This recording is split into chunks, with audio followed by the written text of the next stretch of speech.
Now we're going to create two different metal barrels. These are the typical barrels you'd see in any industrial building.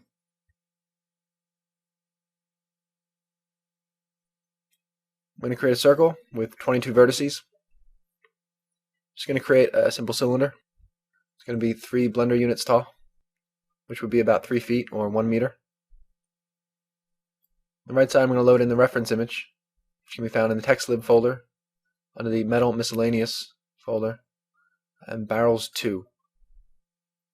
Just to get an idea of how I want the ridges to look, I'm just going to steal it from this photo.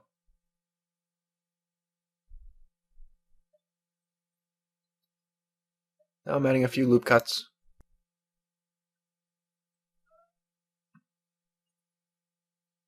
This is so we can bend the barrel out of shape after we are finished creating it.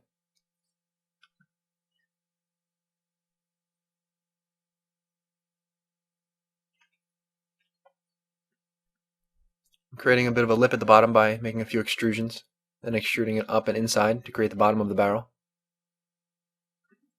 Now I'm facing things manually.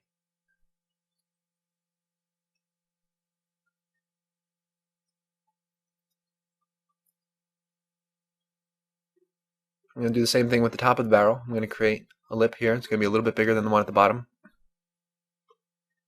And this one I'm going to extrude it all the way down. I'm going to match the loop cuts that I have on the outside of the barrel so that when we bend this thing out of shape, there won't be any intersecting faces. So I face the bottom of the inside of the barrel, and now we have a barrel with a bit of volume to it.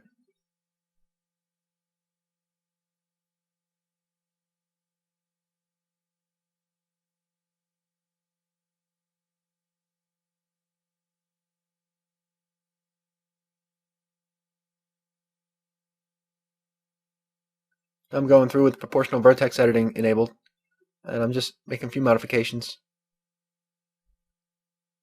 Just making simple changes to make things less perfect.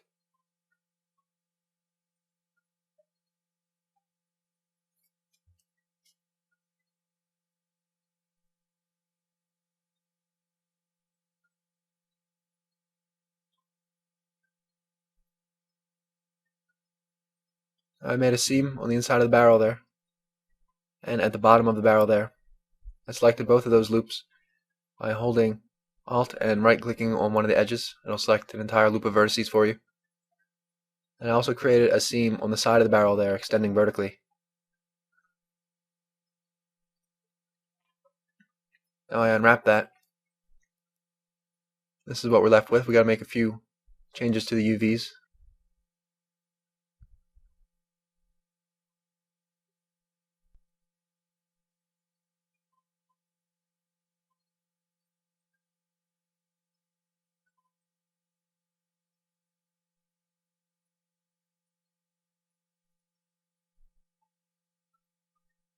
There was one area where there was a missing seam, so I had to go through and select that edge individually and create a seam there.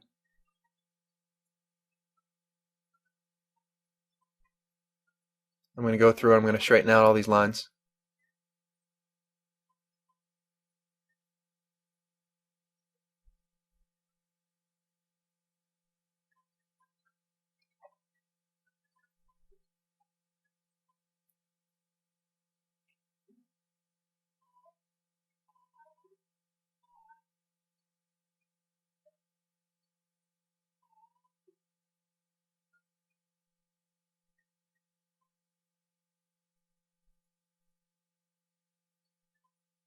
I'm going to try and use as much UV space as possible.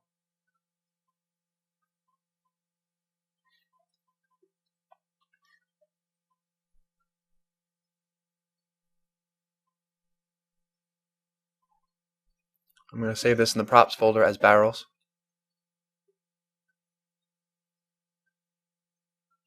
I created a duplicate of that and I moved it to the second layer. Now we're going to create a high poly object.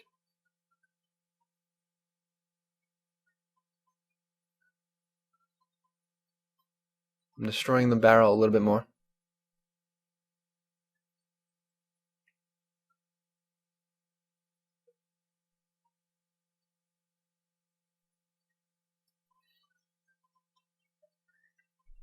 Because we made changes to that, I made another duplicate and I moved it down to a layer beneath it. The extra barrel we have in the second layer is actually going to be used to create a different barrel after we're finished this one. So now we're working with the one in the first layer.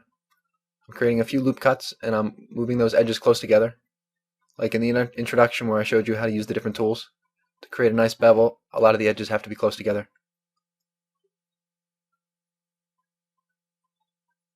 So that's why I'm adding a few loop cuts and I'm moving them down, moving these edges close together to create a nice sharp bevel in those areas.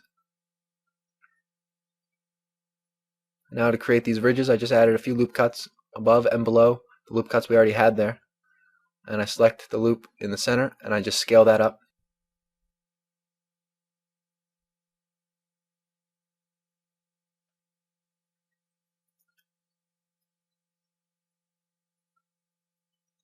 I had also deleted the inside of the barrel beneath the rim, beneath the seam that we created around the rim. That way I can modify this without having any face intersections.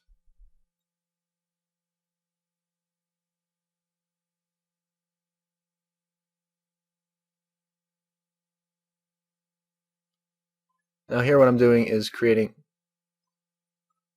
a few new loops or a few new lines of vertices around one of the edges on the side of the barrel. Because I'm going to move that one edge in the center in so we can create a ridge in the center of the barrel, extending vertically.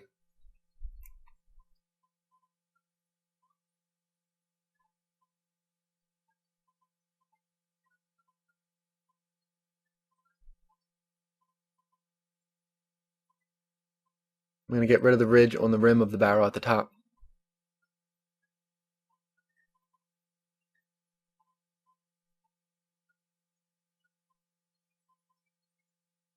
And at the bottom as well.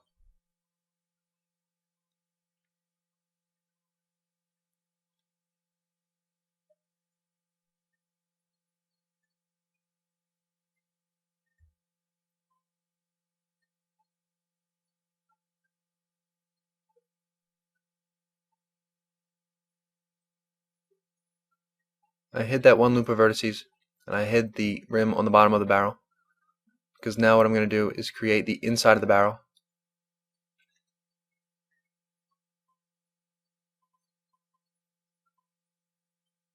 First I'm also going to hide the top rim. That way we just have the cylindrical center, the body of the barrel. Now I'm going to duplicate this. And I'm going to scale it down on the X and the Y, but not the Z. Just slightly enough to give it some volume. I got to scale it on both X and Y axis to about 0.2. Now we're going to connect the interior of the barrel to the top and the bottom rim.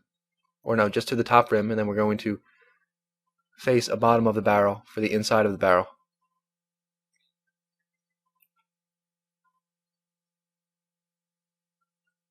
So I'm going to go through and I'm going to select the loop of vertices around the top rim and the loop of vertices around the top of the inside of the barrel. I'm going to hide all the other vertices. And now I'm going to face in between these two loops of vertices. So I'm just going through with the box select tool, selecting 4 vertices at a time, pressing the F key to face them.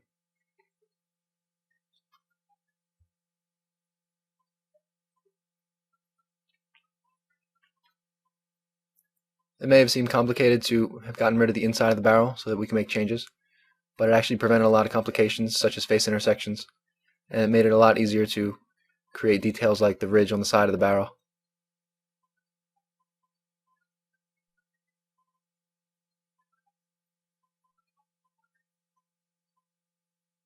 So now I'm working with the inside of the barrel. I'm going to create a new bottom of it by making a few extrusions for a bevel, and then just extruding it down to the center, and then facing the center.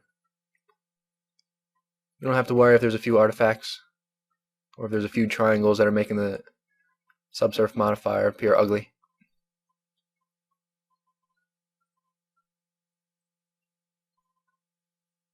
I just applied the subsurf modifier that I created for this, because now I want to go in and I want to do some sculpting. So I went into sculpt mode, and now I'm just playing around with the brushes and the strengths to see what I'm working with. Now what I'm going to go do is just go through the barrel from every angle and create some minor bumps and some minor details here and there. Then I'm going to go through it. I'm going to create some bigger dents. But right now I have it at very low strength at about 0.073, and I'm just painting over the side of the barrel, giving it some almost imperceptible details, but they'll show up real nice on the normal map.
Now I increase the strength a bit. I'm going to go through, I'm going to create some bigger dents.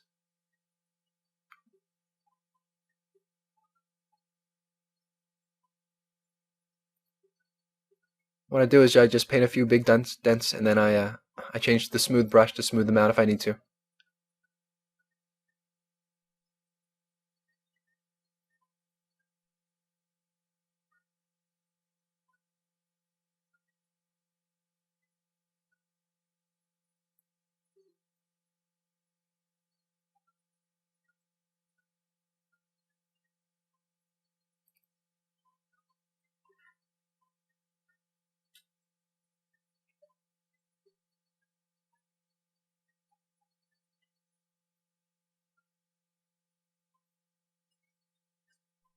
Sculpting tends to freeze up on me. That's why you might see me save often. I would suggest saving often as well, because I'm pretty sure it might freeze up for more than just me.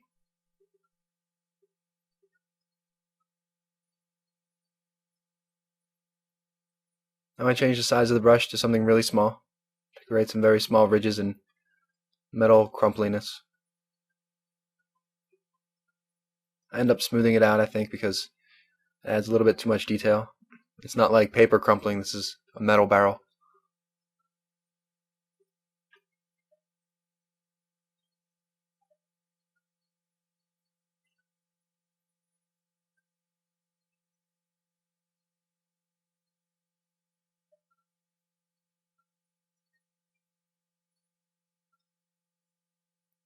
Now I enabled the layer beneath it, one with a low poly object, and we're going to bake the normals from the high poly to the low poly, which we have already unwrapped, by creating a new image for the low poly object UVs to be applied to. And then with both of those objects selected, in the render buttons, change bake mode to normals, normal space to tangent. I change distance to 0.2 and bias to 0.15 and margin to 4, and make sure you have selected to active enabled.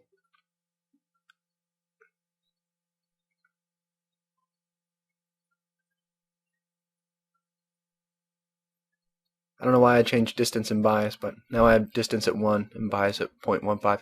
Probably wasn't necessary to change anything there at all.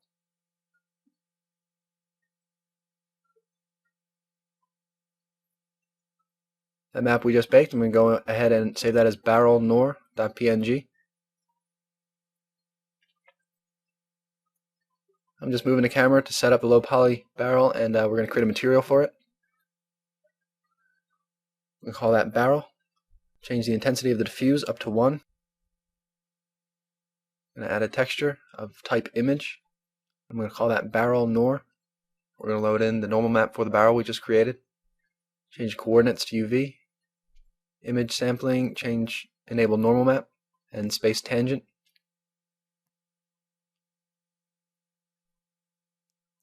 Disable color and enable normal in the geometry options in the influence panel. And now you can get an idea of what our normal map looks like. Just adding a few more lights so I can preview this.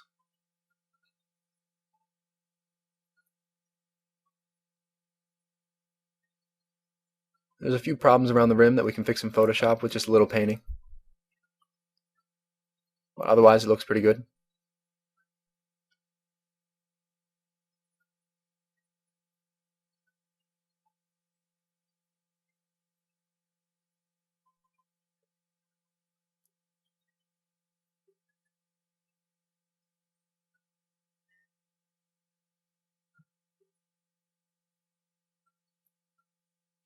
Now I'm just going through and I'm adding some ambient lighting in the world settings by changing the ambient color to a very dark blue. I just want to set up some half-decent lighting so I can get a good idea of how this is going to look in the game.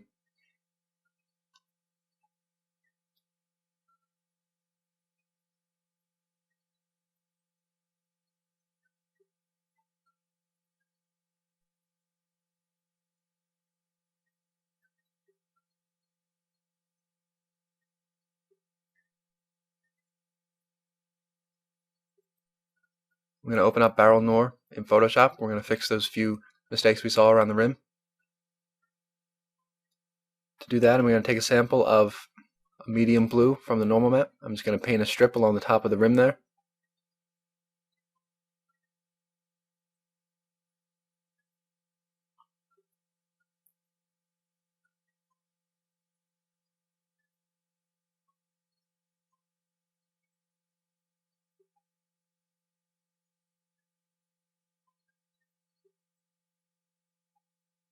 I saved it. I'm going to reload it now and see how it looks.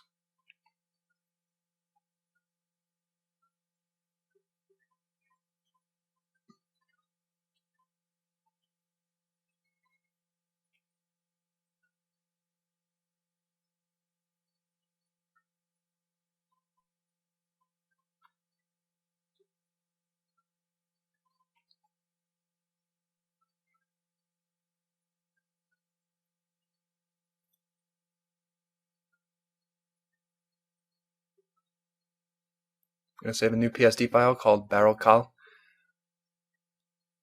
The reason I'm saving it over the normal map is because instead of saving the UV layout with a wireframe of the UVs to paint over for the color map, we can just simply use the normal map we generated as a guideline for where to put our metal textures. Let's grab Metal 6 from the Metal Rust folder.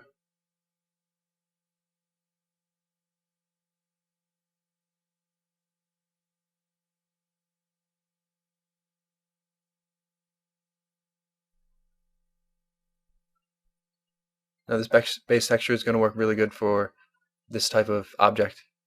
We're not going to have to do a whole lot of work.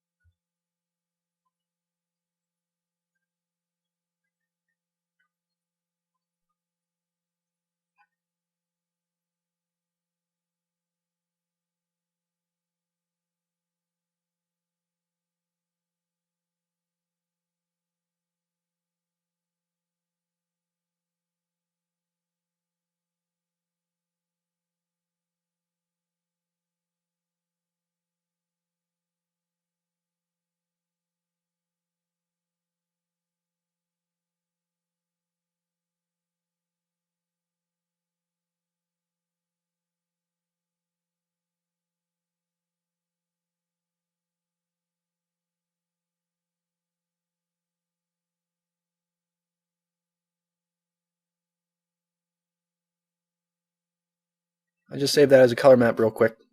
And we're going to create a new texture called Barrel Cal, and we're going to load that in just to get a preview of how it looks on the object.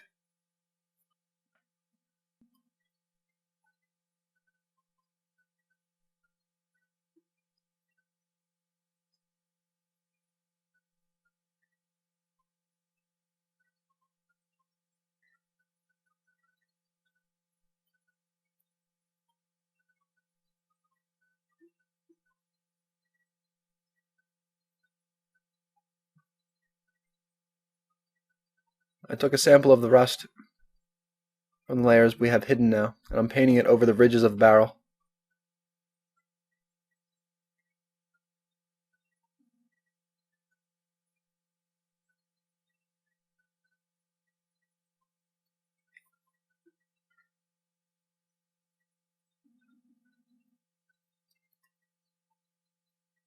I'm going to go through with a textured eraser brush at about 35 pixels, and I'm just going to erase it so that it's a very fine line, so that it's a very thin line of rust along those ridges where a barrel would normally rust out and all the paint would chip off.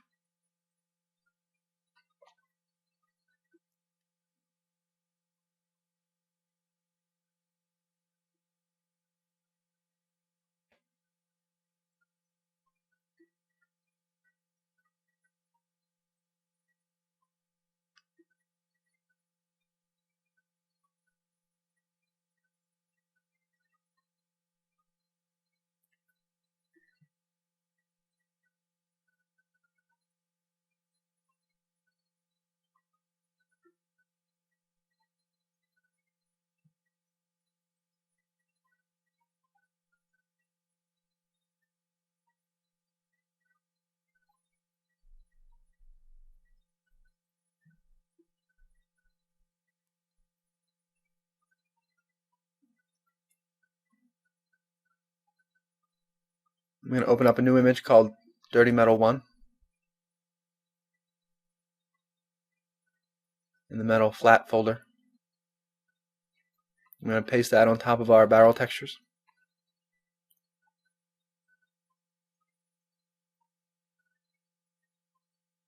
And now play with the blending modes just to give the color map a little bit of extra grime.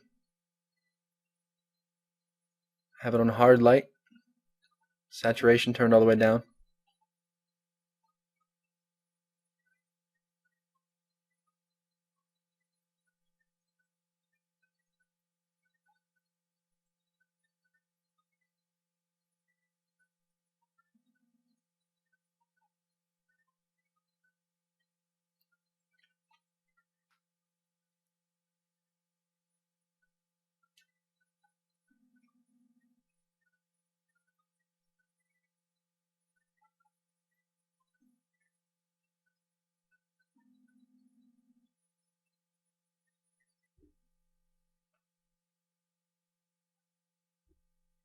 I'm painting on the bottom of the barrels.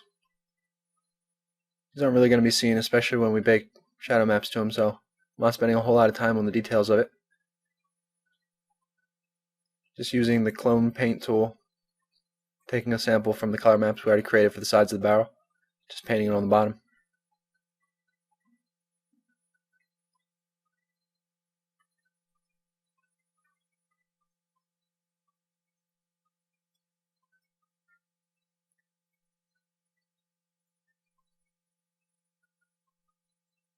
Here I'm just selecting the outline, just because I want a definite edge for the texture I have on the right side for these bottom of the barrels.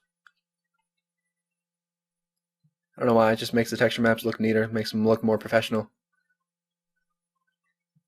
And if you trim off any of the excess colors, of course, you'll get a few kilobytes when you go to save your file.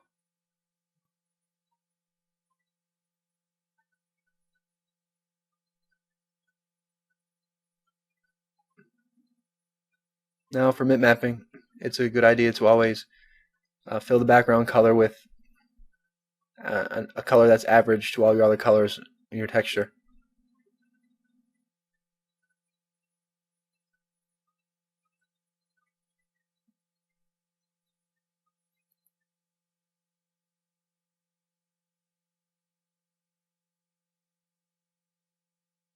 I was under the impression that the bottom of the texture map was actually the inside of the barrel, but I was wrong, so right now I'm just switching the layers to make it so that the dirty inside of the barrel is on the top of the texture map and the outside of the barrel is on the bottom.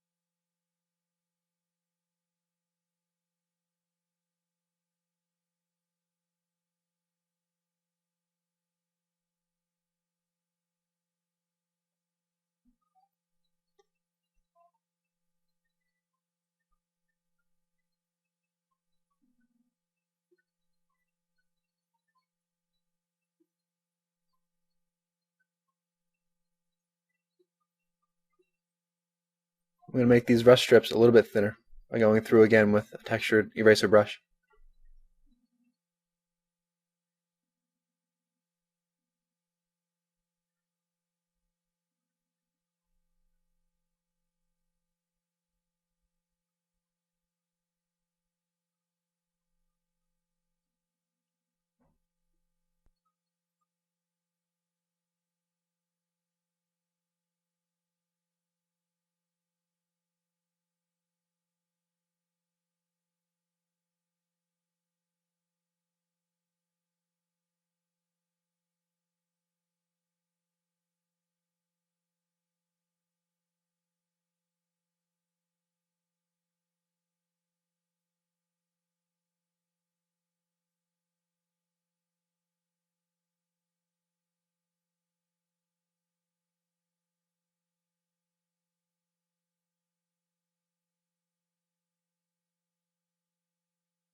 I'm going to go through, I'm going to create a specular map and a normal map to apply to the normal map that we baked.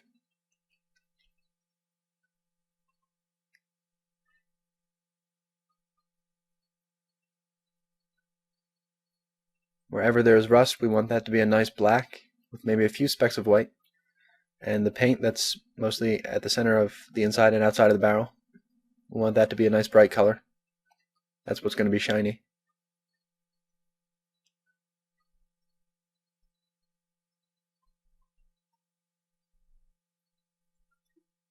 So now we're going to desaturate all the layers.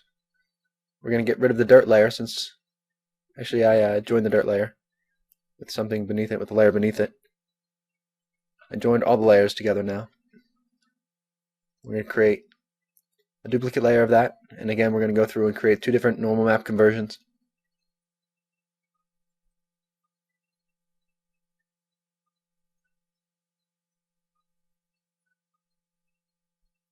We're going to blend them together.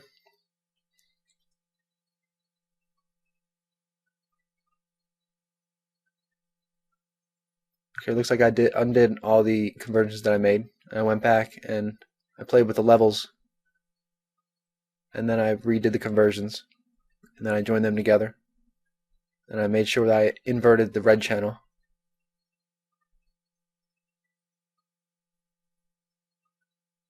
And now I'm going to mix the conversion that I just created in with the normal map that we baked using the soft light blending mode. I'm going to paint the background a blue color. I'm going to reload the normal map in Blender and see how that looks.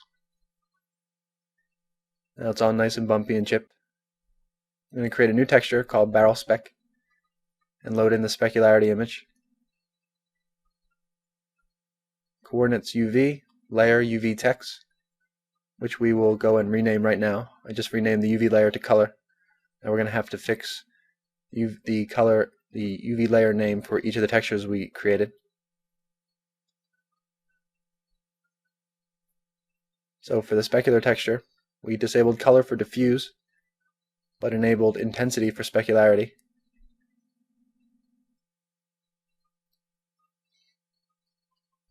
I also enabled hardness.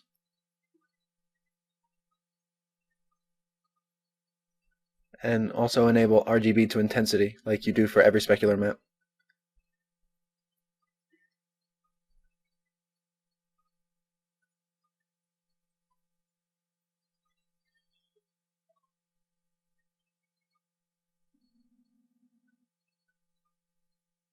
I deleted the duplicate barrel we put in layer 2.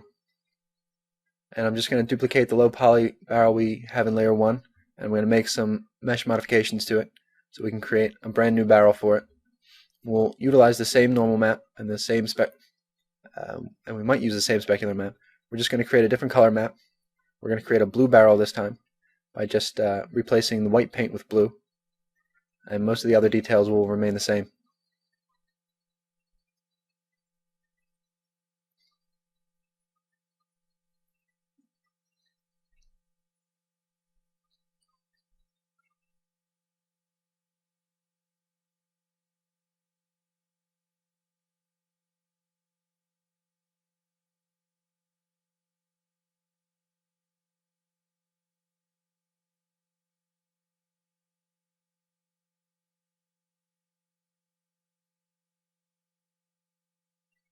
There I was just positioning the barrels so that the bottom of the barrel was at 0.000 in the world.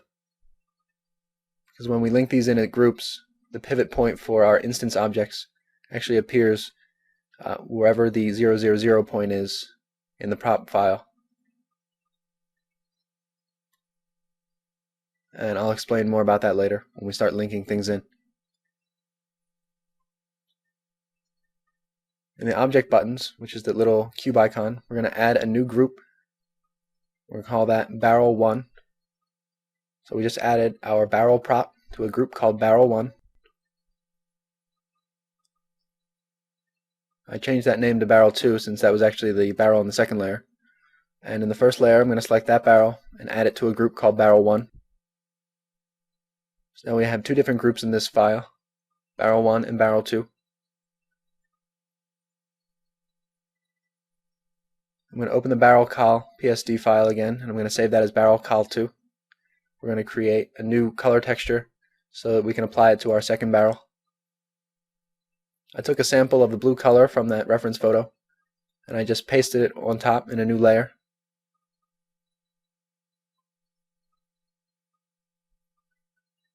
I'm just adding noise to the dirt layer that I have.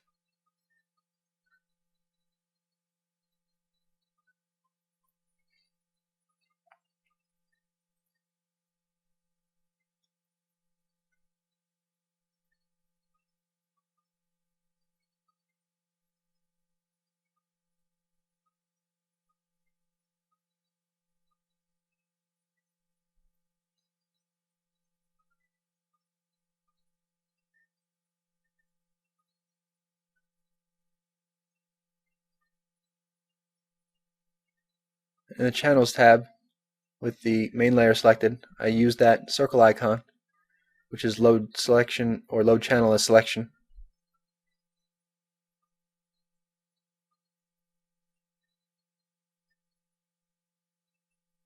I didn't like the way the selection was made, so I created a duplicate layer and I desaturated it. And now I'm playing with the levels so that the paint is bright white and that the rust is super black. That way when we load this as a selection, it'll only select the white paint. So I'm going to go ahead and use that circle icon again in the Channels tab to make a selection.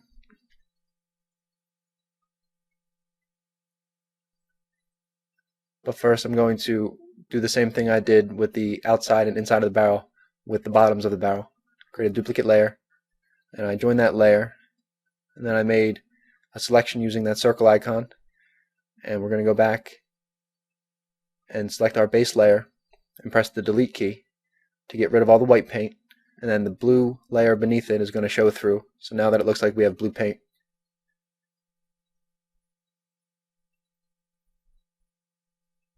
I added a bit of a shadow there with a layer style for the base layer.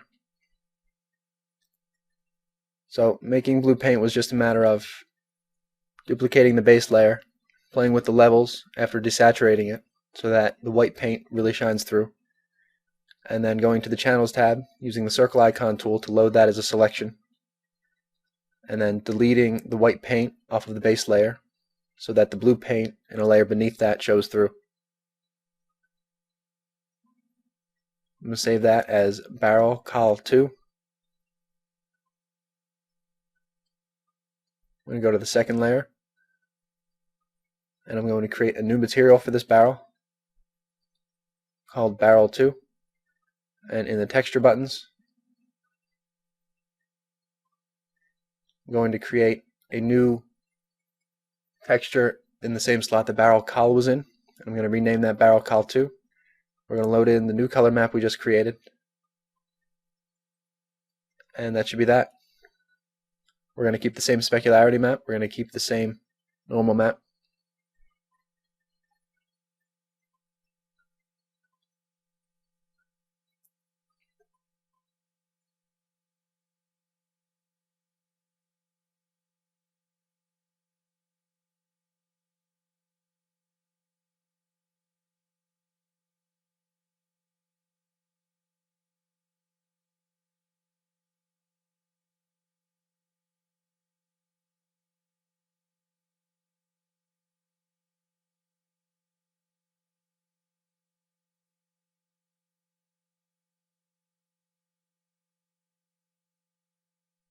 So now we have our two different barrels, each of them in their own group, and each of them with their own material.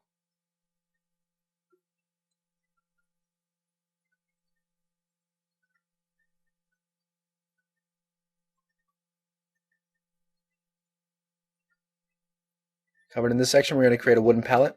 We're going to create a wooden crate. Yes, pallet is spelled correctly there. There are two different types of pallets.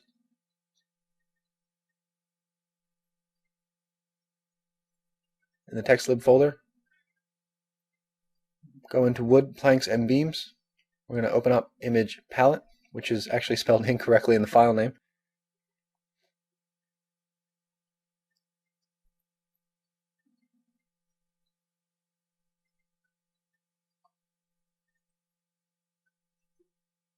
I'm going to create a new image at 1024 by 1024.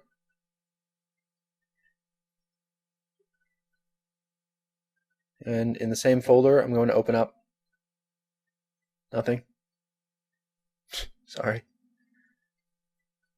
We're going to take some strips of this palette here, and we're going to use them as a texture map. We're not going to make that many changes to them either. I changed the image size of the image we were using to 1024 by 512 because we just want a few samples of wood on here. We don't really need a full 1024 squared image.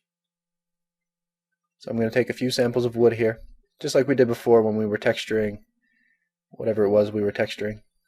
What was that? Right, the planks. These don't even have to be tiling, so you don't have to worry about trimming and getting rid of seams. Just align them all correctly, make 4 or 5 different samples of wood, and then we're going to create planks in Blender to form a palette, and we're just going to texture them on top of this.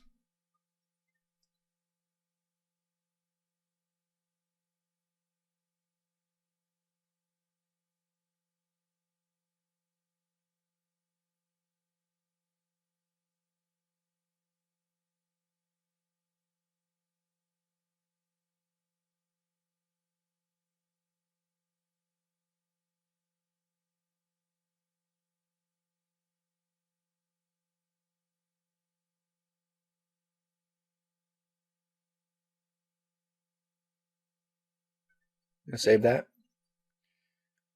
and spell that wrong is what I'm going to do. Oh well. So I save that as palette col.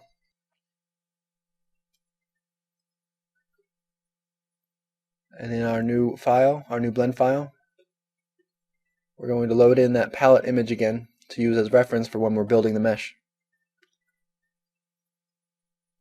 Although, I mean, palettes are pretty simple, so you don't really need a reference for it, but it just helps to have something in the right window to ease the process.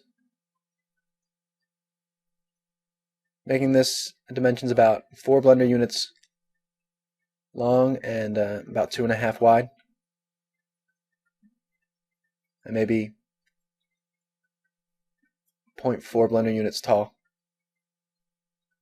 Just creating a box here. I'm going to go through and I'm going to erase the faces but keep the edges just to give us an outline. So I have a wireframe cage there. I didn't really need to delete the faces. You can mess with the visualization properties to achieve that, but whatever. So now we're going to go and create planks one at a time.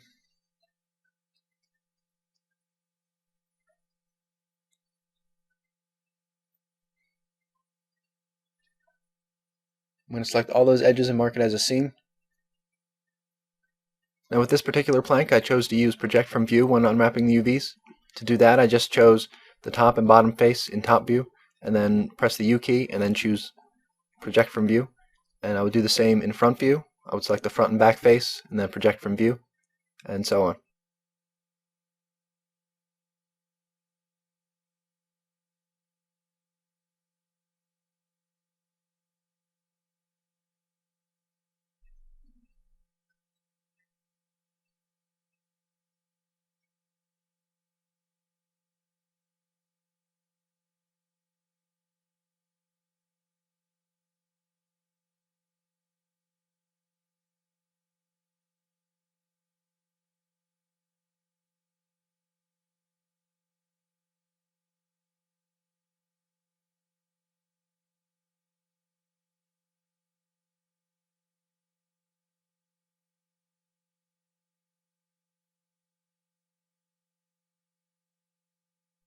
Now that I have the UVs laid out, I opened up that color map we just created.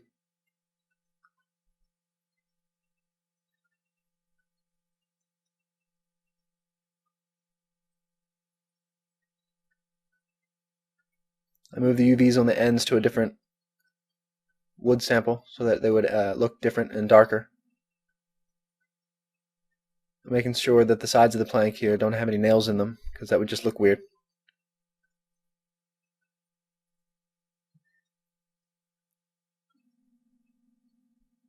I'm going to duplicate that plank.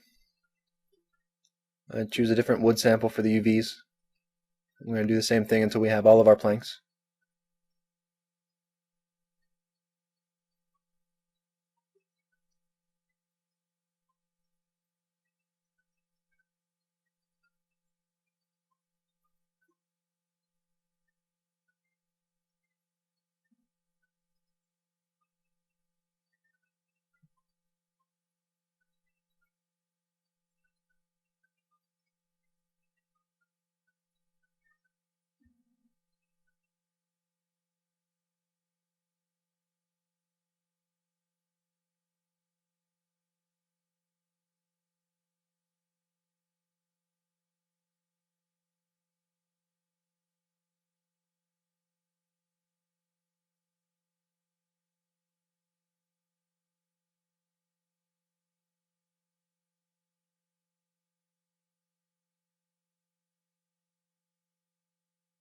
I'm going ahead and I'm selecting all of those planks and separating them into their own objects.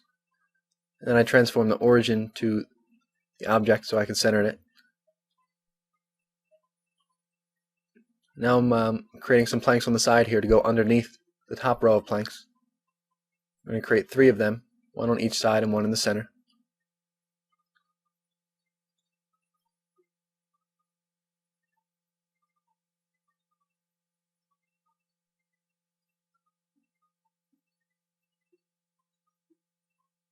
And then also 3 on the bottom, making sure you change the UVs for each one, or at least rotate it. Now we're going to create little cubes to sandwich in between those planks that we just created.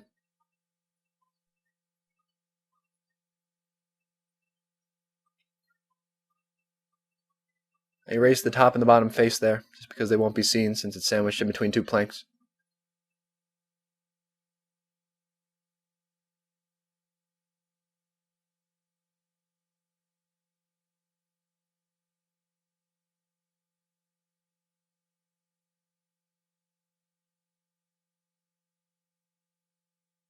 I'm going to create 6 of these cubes. Actually, I might create 9. I think I put a couple in the center.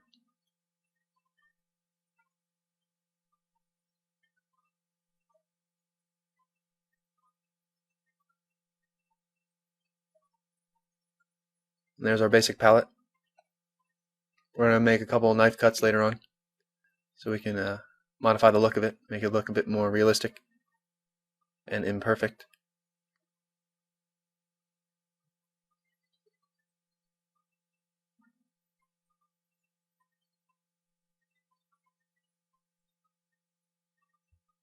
So to start that off, I'm just going to go through, I'm going to rotate each of these planks just a little bit.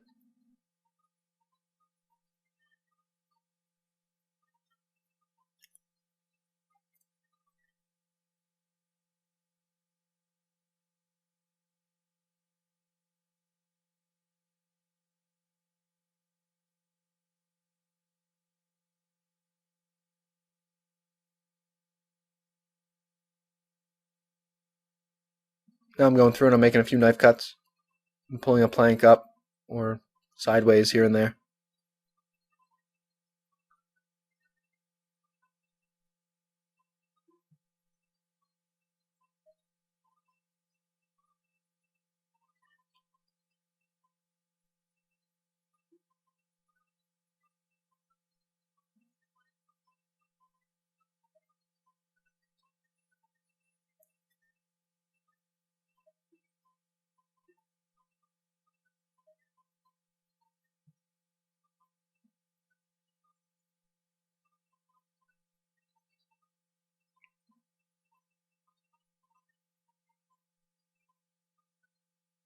You can apply an edge split modifier to this, or add an edge split modifier to this. Right now I'm just separating a few faces so I can smooth them.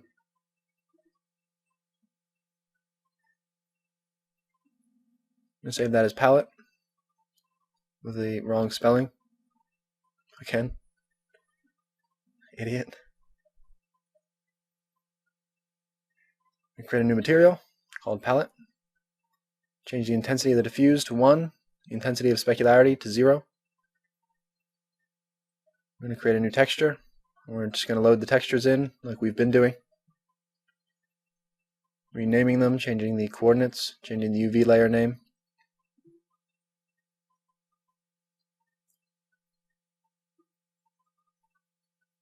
Don't forget to change the UV layer name to color and make sure that it's also displays as color in the layer name in the mapping panel and the textures buttons. So our color map's applied now. I'm just going to add some decent lighting so we can actually see what we're doing.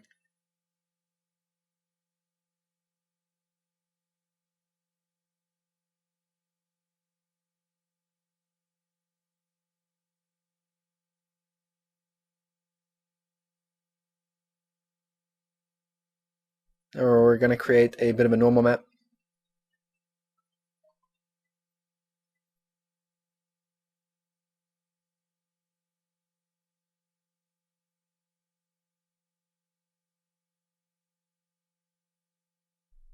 I'm going to go through with a light gray brush.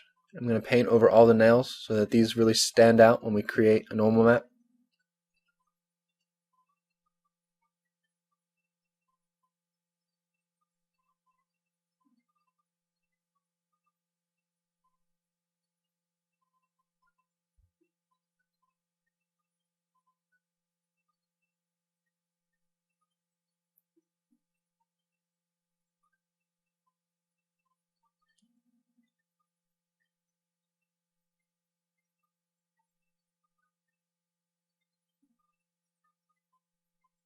And right there I just saved a specular map.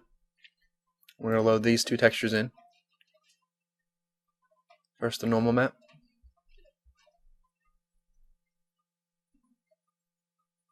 I forgot to convert the red channel. I'll be going back into Photoshop in a second to do that. There I go. So invert that red channel.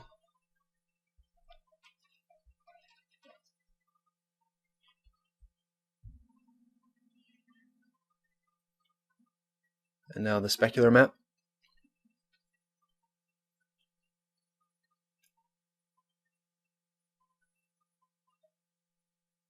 Those nails are nice and shiny. And the object buttons, we're going to add that to a group called palette 1. Though I believe I only create one palette.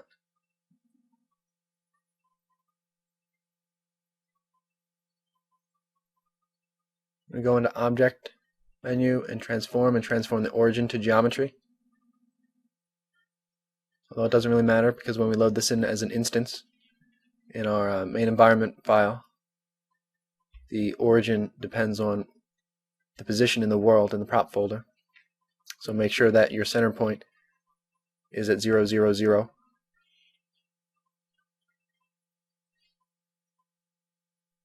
And I'll show you that later. Now I'm going to create a crate, just a simple wooden crate like in the reference file on the right. There's 4 sides to it and a bottom and a couple of 2x4s for the feet and some metal brackets that hold it all together. Now this is a simple model.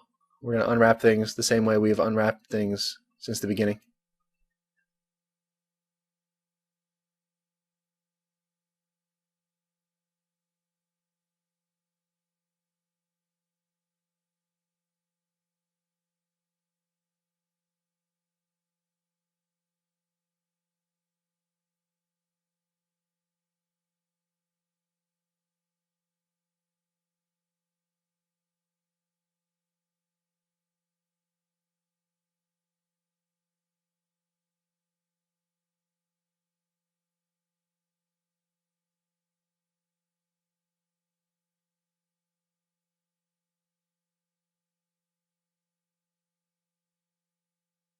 While I'm creating these brackets, later on I end up adding a few cuts to them so that I can create a bevel in the edge. So keep that in mind if you're following this to the second.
Now that I had everything created for the crate, I'm going to go through and I'm going to replace some things with link duplicates instead of individual meshes.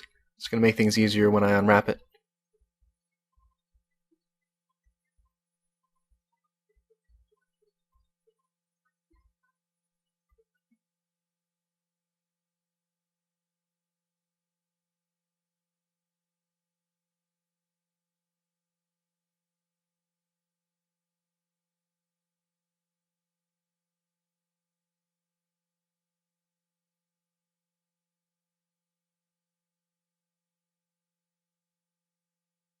I'm going to give this crate its own texture map so we don't really have to worry about tiling or sharing UV space with any other objects.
I was actually mistaken. We do use a tiling texture on this for plywood.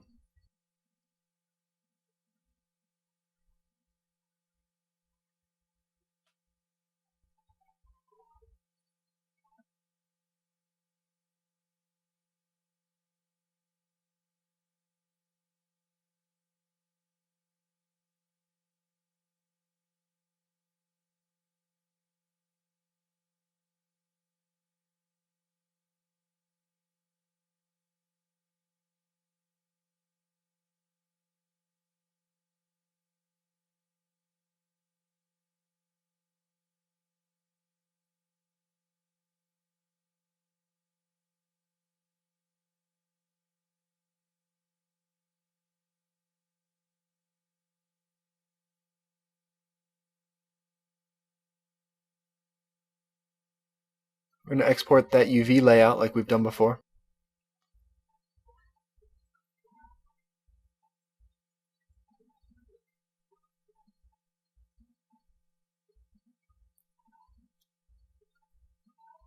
I'm going to save it as crate uvs.eps. I'm going to save this Blender file as crate. We're going to open up that UV layout in Photoshop. We're going to create our color map over it.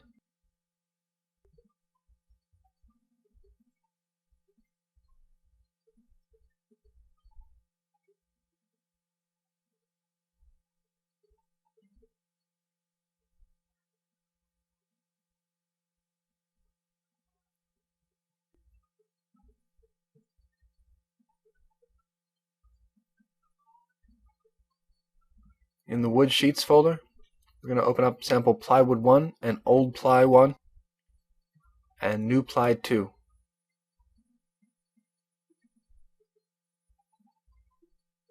I'm going to take a sample from New Ply 2 and we're going to paste it on. And from here it's pretty much like texturing any other piece of wood we've textured.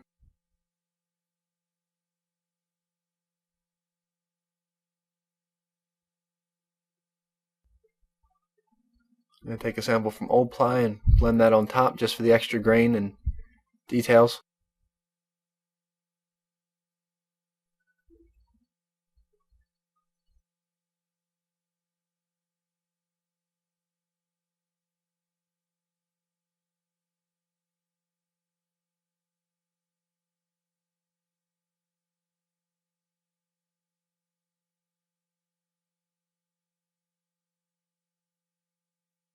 In the Stone Cement folder, we're going to open up Dirty Gray just to get some more grime for the plywood, see if it works.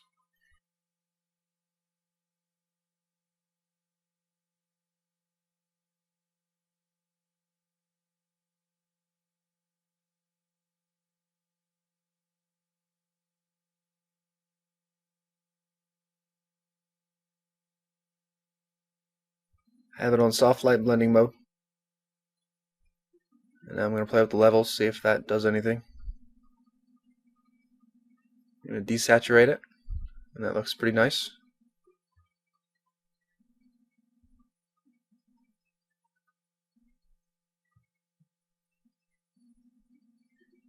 This is the layer beneath that, the grain layer with the Old Ply. I'm going to desaturate that and change its fill percent to 73.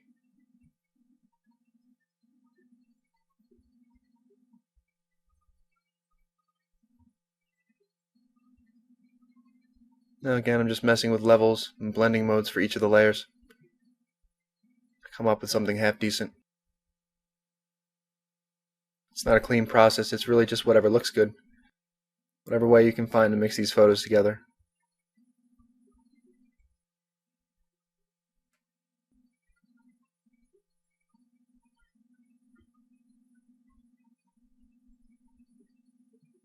I joined them all together into one layer, so I'm finished with that. I'm 100% happy with how that color map turned out. I'm going to save that as cratecal.psd.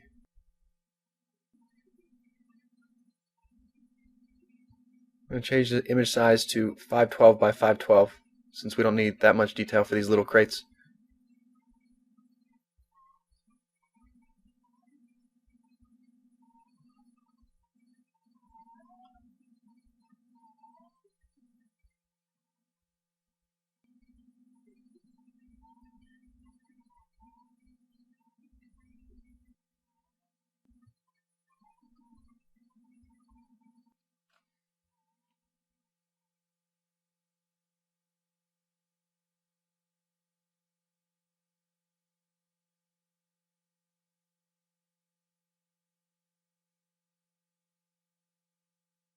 Image size is back to 1024 by 1024. I undid that just to make some changes.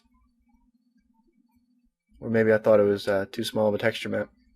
You can always change the texture size after you've completed the project. Open up Beam End 1. We're going to use this for the ends of the 2x4s.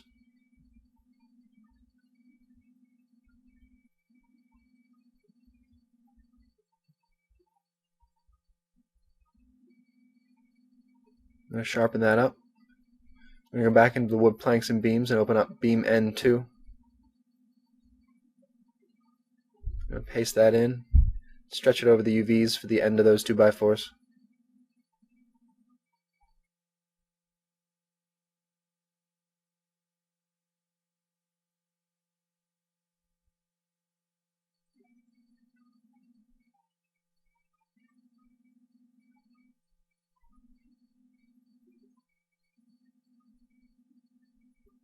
Now we're going to open up splintery.jpg in the same folder.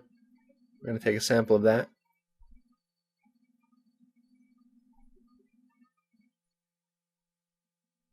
I'm going to paste it in the top, across those UVs that all the planks will be over. I'm going to take 2 samples, just because one sample wasn't long enough for all this texture space. I'm going to throw it on top of the last sample and just use the eraser brush to blend these together. And I'll join those layers together, and I'll trim the outside, because we're going to need to make this... Actually, we don't need to make the plank tiling, so I don't know why I just trimmed it.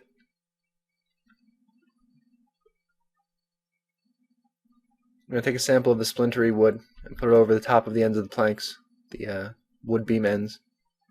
Mix it over the top just to make it blend better.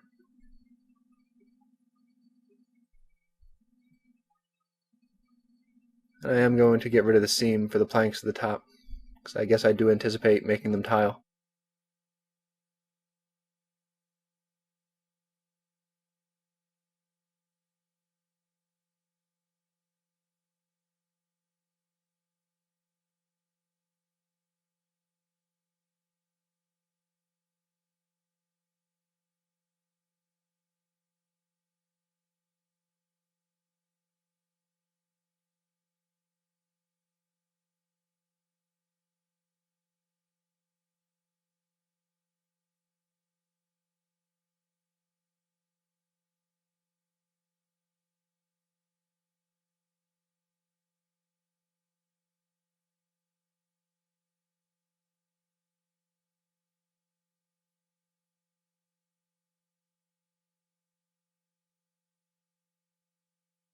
Now in Metal Flat, we're going to open up metal1.jpg.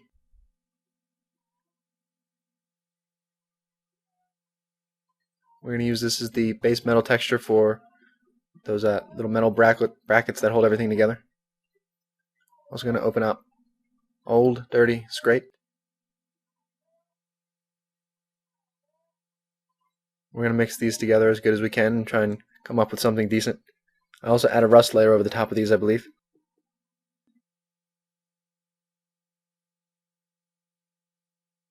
By opening up Rust 6 or Rust 5 in Metal Rust folder.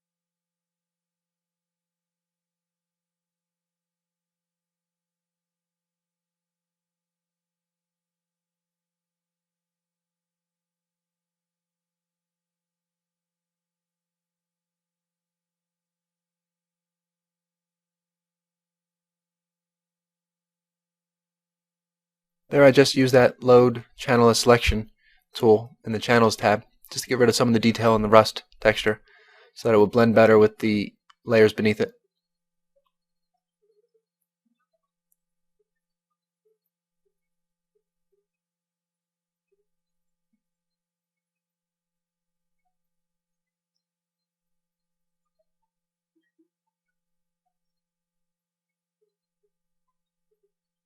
Now I think I'm just looking for a new approach. So in the vehicle folder, I'm going to open up truck tire.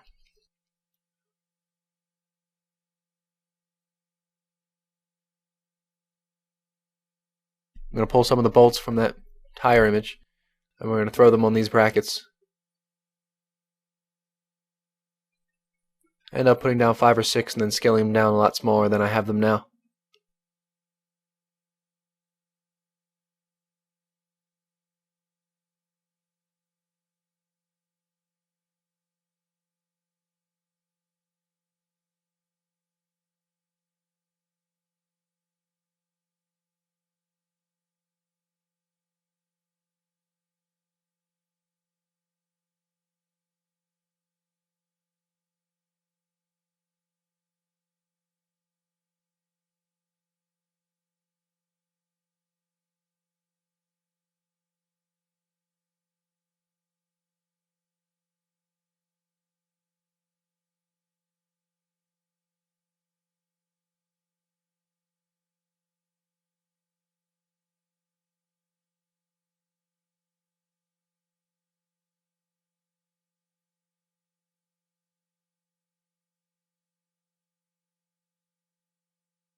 I saved that as crate column. We're going to load that in Blender now and see how it looks. The brackets look terrible. We're going to have to fix that.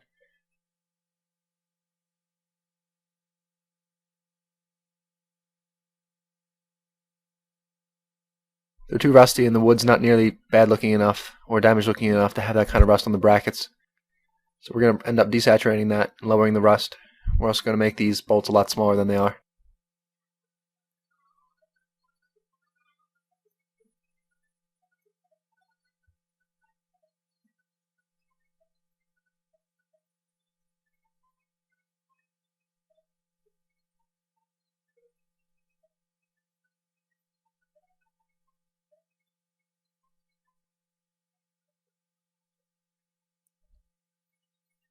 So I loaded that layer as a selection by doing the little technique that I showed you in the intro when I showed you the Photoshop tools by holding Control and left clicking on the image.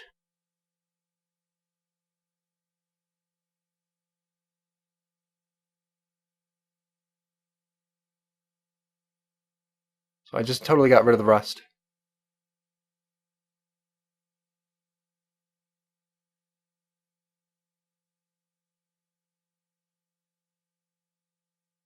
I'm giving that metal texture just a bit of an orange hue, slight brown hue.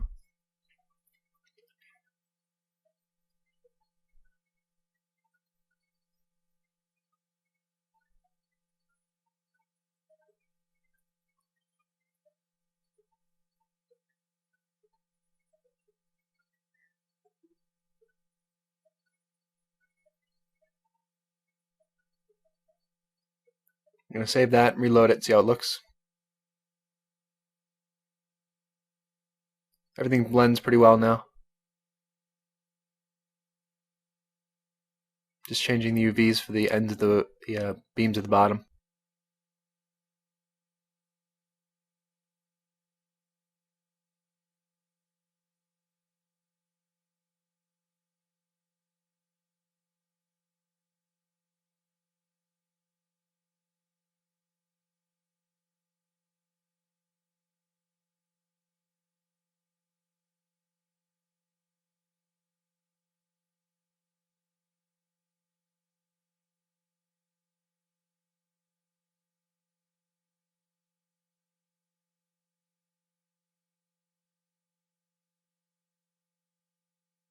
I'm just trying to create a decal for the side of the box, like in the reference. Ends up not looking so good, and I don't feel like putting in the effort to make it look good. So I end up undoing everything.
I'm going to add this crate to a new group called crate.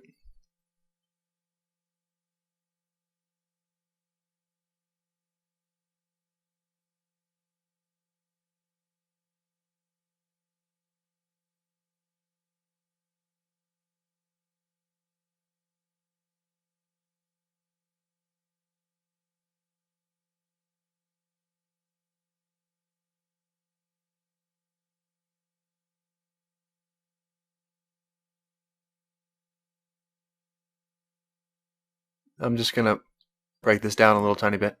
Add a few knife cuts here and there. Kind of cave it in on itself a little tiny bit.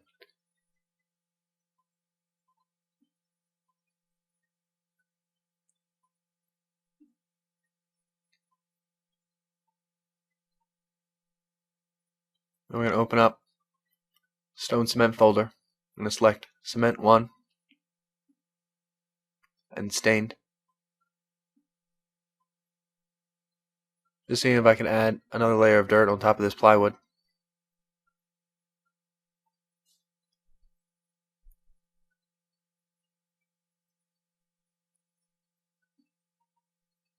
I'm going to get rid of the seam in the middle.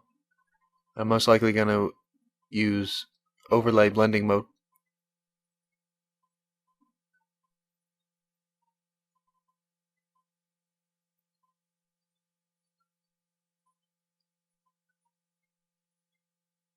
I'm going to desaturate a little bit and play with the levels.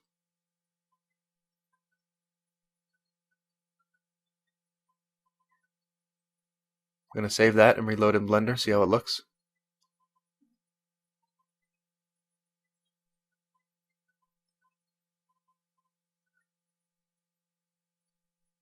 It's a little bit more befitting of a rundown environment.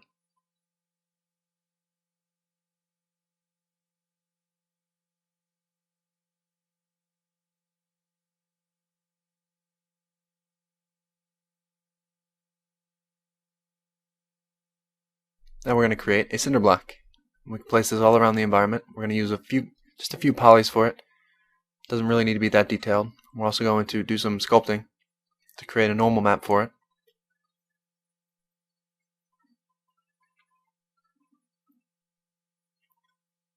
First I'm going to load in a reference image from the reference folder. The image is called cinder blocks. I mean, I know what a cinder block looks like, but you can get an idea from a photograph of the details around the edges and how it would crumble away over time. So now I'm just going to block out the basic shape. I'm going to add some details like a broken down edge you can see on the bottom cinder block in the reference folder. We're going to create a duplicate of it, and then we're going to do some sculpting.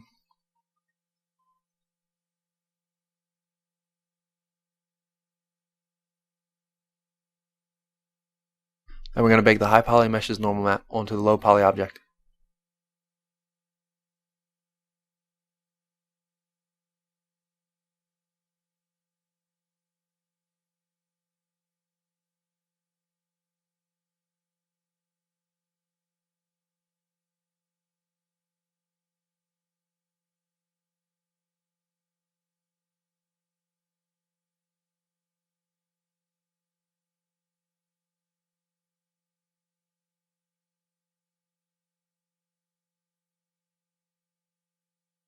Now that we have our outline of our cinder block in top view, I went ahead and I faced the border of it, or the whole thing. Then we're going to extrude that down.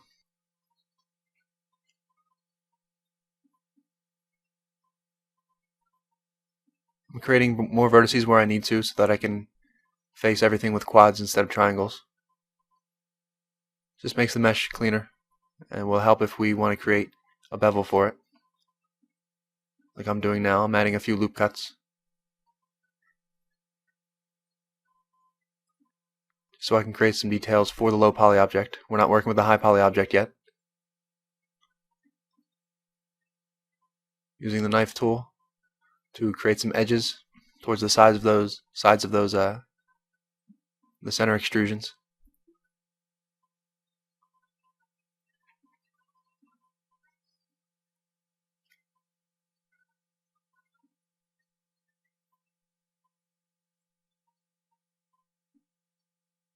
Now, because we're only creating one cinder block, we don't want this to have too much detail. We don't want it to look too unique, because we're going to be duplicating it all around the environment and even stacking it here and there.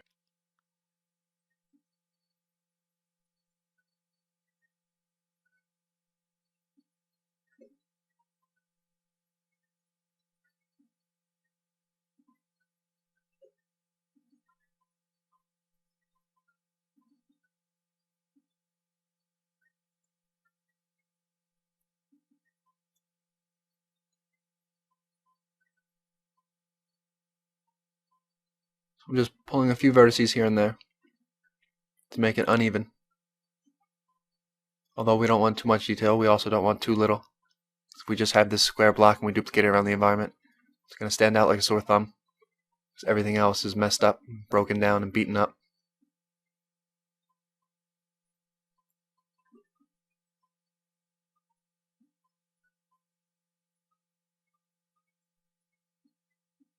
Now, although there's lots of sharp edges, because I've added a lot of different loop cuts here and there, and I compress those edges together, with the whole object set smooth, it actually looks half decent. There's not that many artifacts. And right there I just made a duplicate of the object, and I put it in a hidden layer. And now we're going to work with subdivision, a subsurface modifier. Actually, it looks like I just subdivided a couple times. That works too.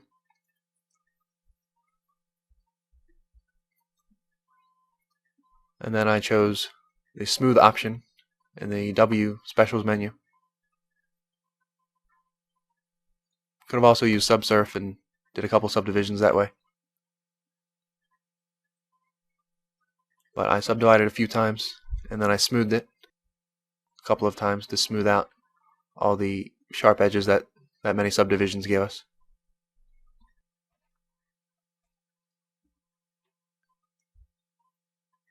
Then we're going to go through in sculpt mode, and I'm just using the add and subtract brushes and the smooth brush, maybe pinch here and there. Those are the three main brushes that those are the four main brushes that I use. I'm just going to make all these edges look crumply, and it's not going to look beautiful. I'm just going through this for the purpose of creating a normal map out of it.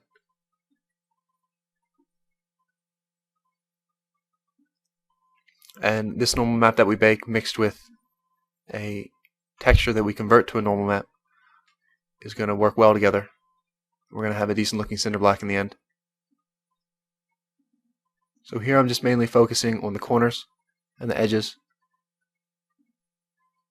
making it uneven everywhere else, but not so much that it stands out. Just a general unevenness.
I'm going to select the outline of each of the sides of the low poly object, and I'm going to mark that as a seam.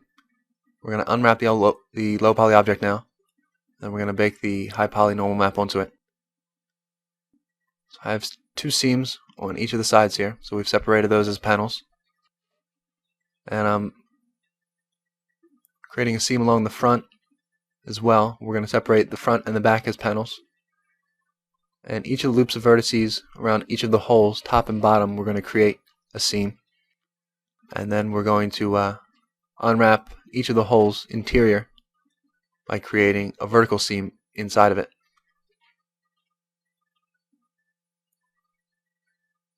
So here I'm creating the vertical seams on the inside, so the insides can unwrap as cylinders.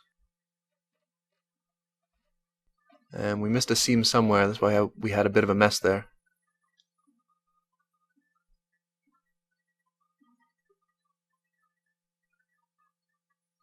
There we go.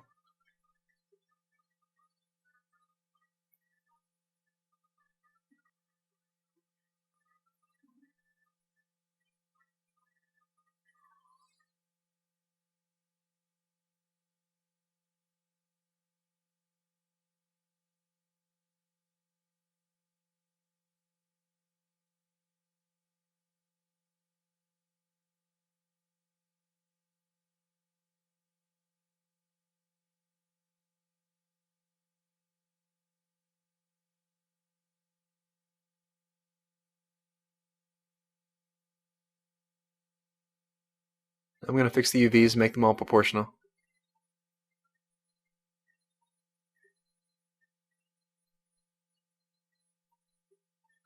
Straighten them all out, and then we're going to fix them all together inside that UV space as efficiently as we can. And then we'll do some baking.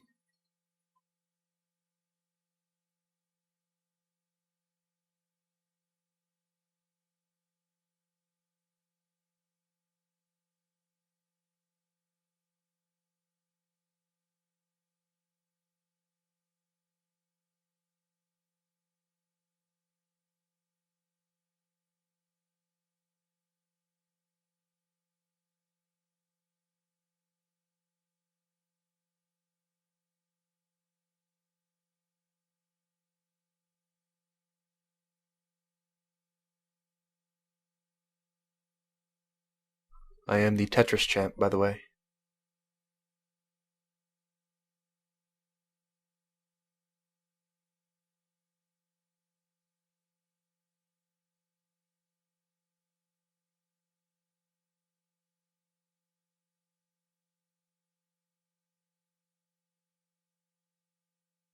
Now with both those objects selected, we're going to change all the bake settings to normals, tangent, selected active, all that stuff. We're going to bake it and see how it looks.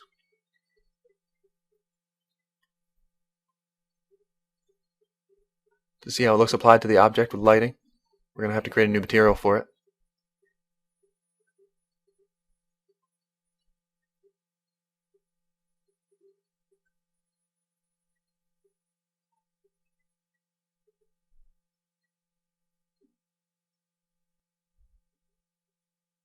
There's a bit too much detail in the normal map, I think.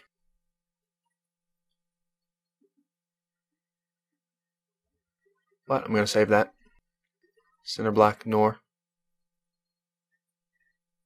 Might look good with a color map and with a converted color map as a normal map. So again, I'm going to change the lighting. I do this with all my props just so I can get a good idea of what it's going to look like with real lighting. Add some ambient light, usually 2 sunlights.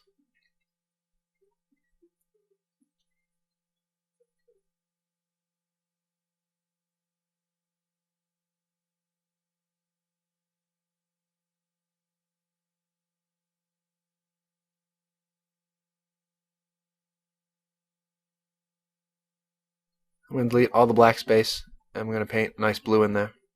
That just acts as a margin. So if mip mapping goes outside the bounds of the color and into the black, it'll show up real nasty. It'll create seams in your objects. So that's why I just painted a blue around that.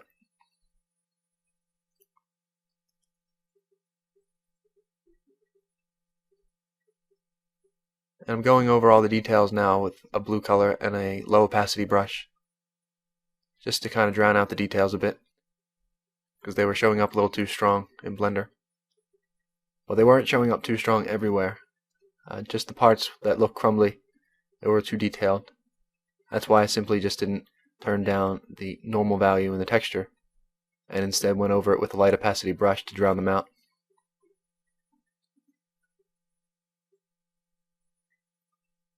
I'm going to resize that to 512 by 512. It's a real small object. I actually should have went down to 256 by 256.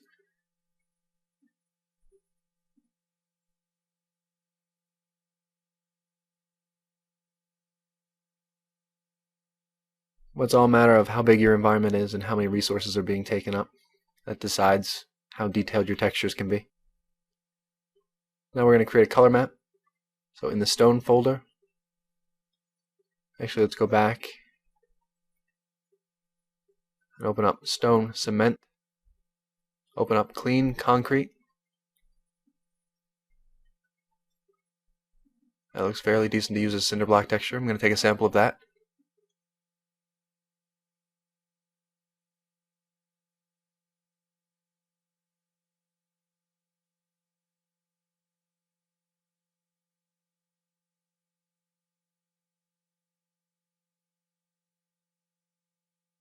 I'm going to get rid of the seams, desaturate it a bit. Make sure it tiles on the X and Y, and then we'll see how it looks on the object.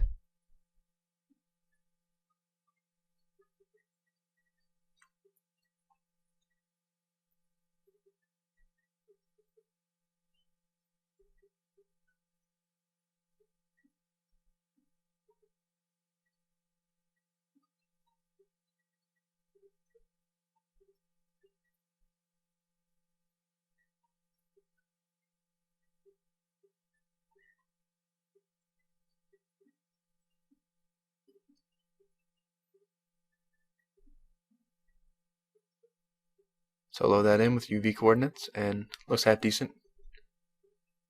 I changed the UV layer name to color.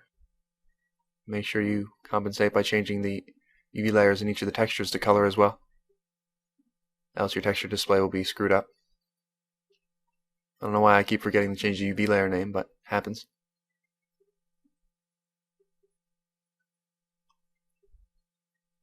So now instead of creating a new UV layer to make this texture tile, I simply change the X and Y values in the texture panel to about 1.4 or 2.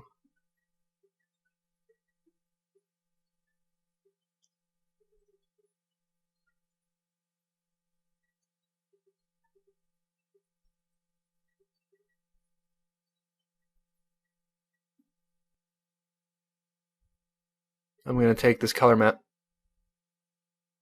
I'm going to scale it down. I'm going to duplicate it, just so I can fit more detail on here.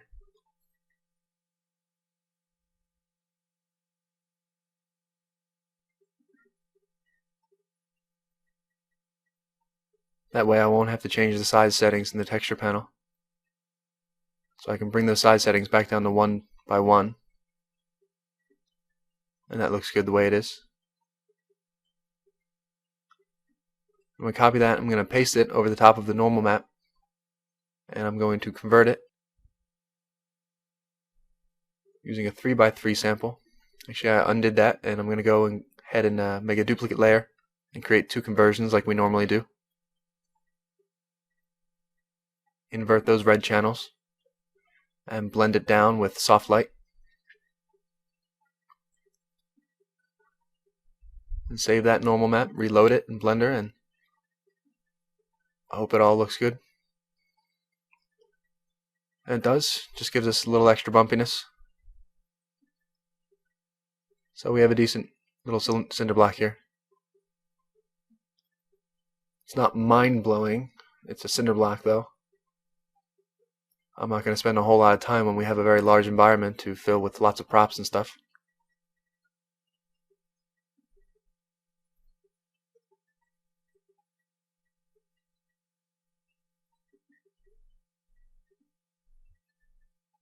The amount of detail you put into all of your objects should really depend on when your deadline is, how large the environment is, and how much other detail is going to be in the environment, and also how much of the center of focus that object is going to be. These are going to be half buried in the ground, and most of them are going to be drowned out by shadows and ambient occlusion. So they're just there for a little extra detail, so we're not going to spend a whole lot of time on it. I'm going to go through the low poly mesh, and I'm going to make some of these details a little less extreme.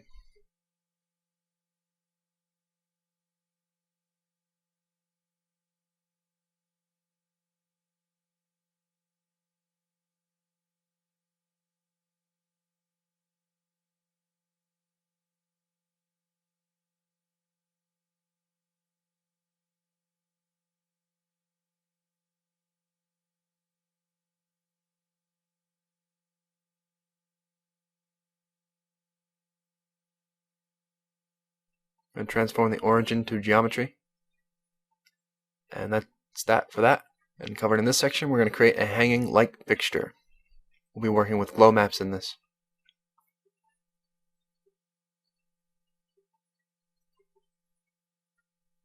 So the first thing we're going to do is model it, so we're going to need a reference. So navigate to the reference folder and open up hanging light. Don't really need a reference for something that simple. It's just good to have it there.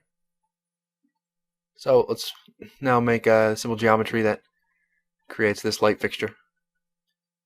Simple sphere for the bulb with the top half deleted and extruded up to finish off the shape. And everything's basically a cylinder, so we'll just be doing a lot of extrusions with circles.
Now these light fixtures are going to be hanging from wires, so I just created a wire up there.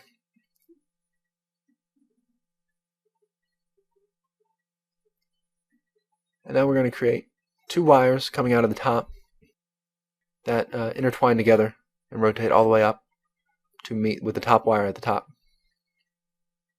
Top wire at the top, yay, redundancy. I could have used the screw tool for this. May have been easier, but might not have been faster. I end up just selecting each circle of vertices, extruding them up, rotating them from top view, extruding them up again, rotating them, whatever. It works fast, and it works. And this is a detail no one's going to see. This is really just like 1 in a million for the light to catch this right, for anyone to really notice it at all.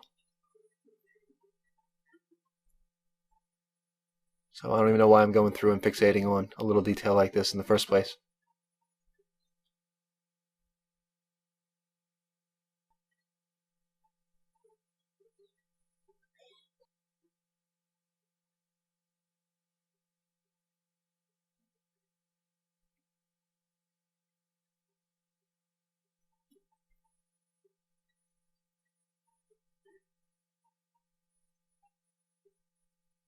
So I twisted it a few times, I extruded it up, twisted it a little bit more.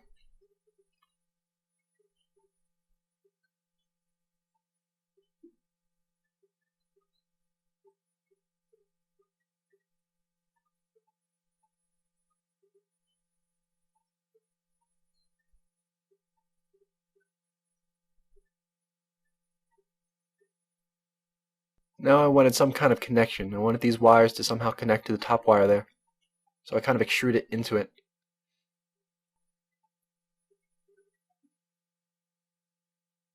But I end up deleting those faces, and I just create like a cylindrical object up here to act as a connector piece.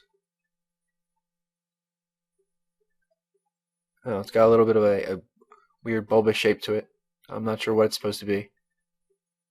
It's just there. Maybe it's a piece of rubber, maybe it's a piece of tape, I don't know.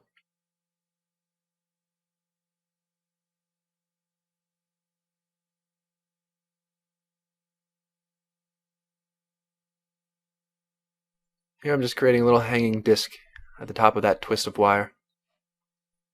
Just a little extra detail.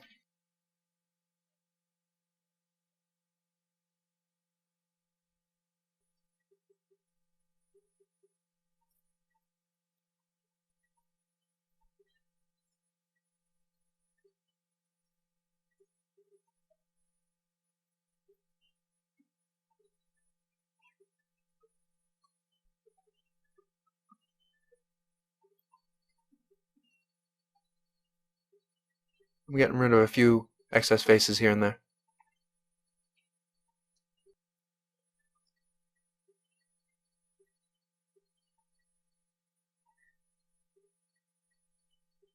Now we're going to unwrap things. For the bulb, I end up using sphere unwrap. It works the best. We're not going to have a whole lot of detail on the bulb, and since it's going to be super bright and illuminated, there's going to be barely any detail at all, so it's not really going to matter how well it's unwrapped.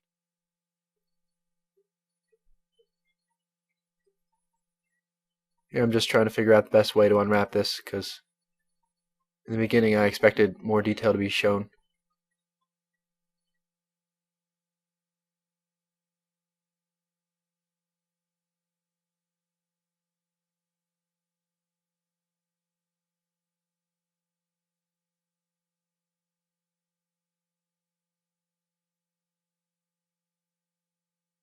So there I am using sphere unwrap. There's a little distortion at the bottom of the bulb, but it's no big deal.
Now that I have that unwrapped, I'm going to save that as lights.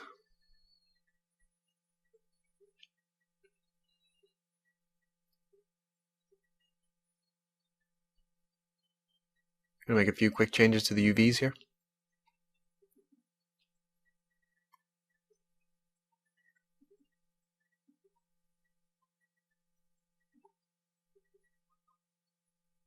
And with all of those vertices selected, I'm going to export the UV layout from the image menu. Export it as an EPS.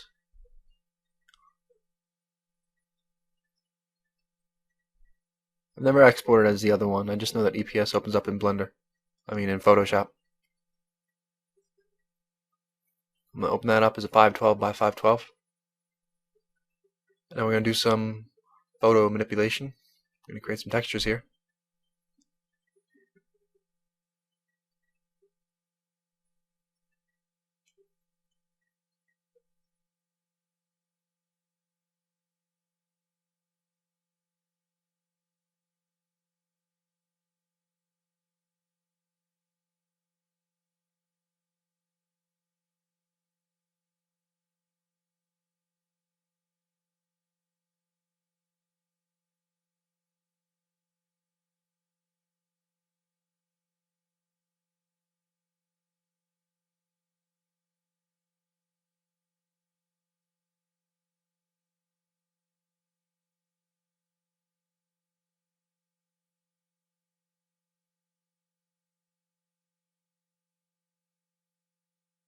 So from the dirty white Windows image, I took a sample and we're going to use that as the bulb.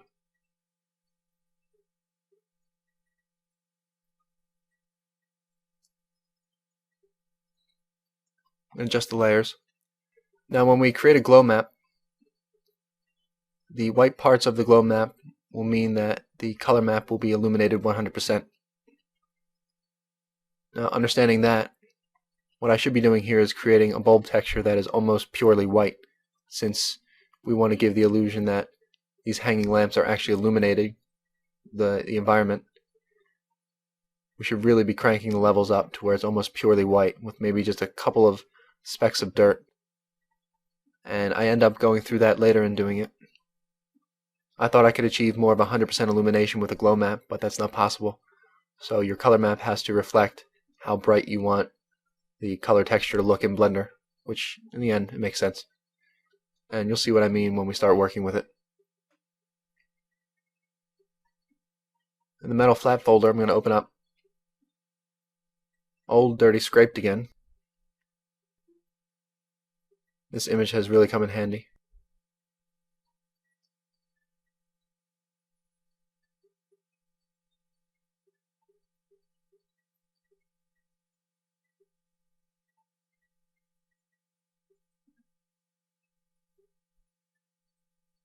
And because we want this to tile within these UVs, what I did was I copied a section on the right there, I pasted it, and I flipped it, and I moved it to the left side of those UVs.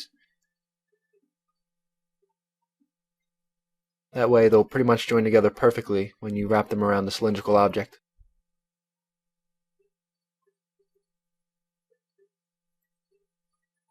But even if there is a seam there, with a texture like that, it's not really going to be that noticeable.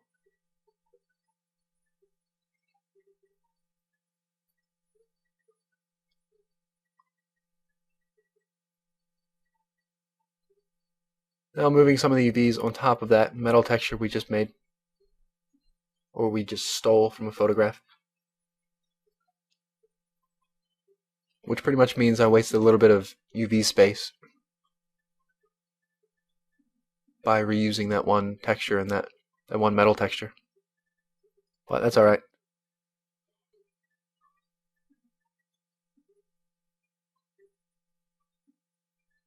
Up close, these details, they don't look that good, but when you zoom away from them, from the point of view of the character playing in the game, with all the lighting and all the shadows and everything, it's not going to make a big deal at all. No one's going to be able to tell that it actually sucks. So for the wire, I'm just selecting all of those wire UVs, I'm moving it onto one of the dark pixels. I'm recalculating those normals because they were all screwed up.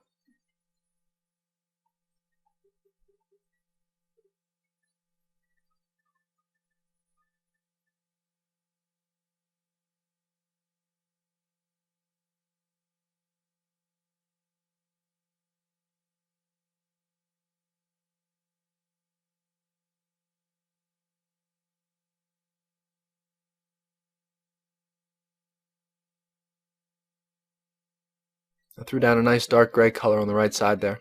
I'm going to use that for the wire.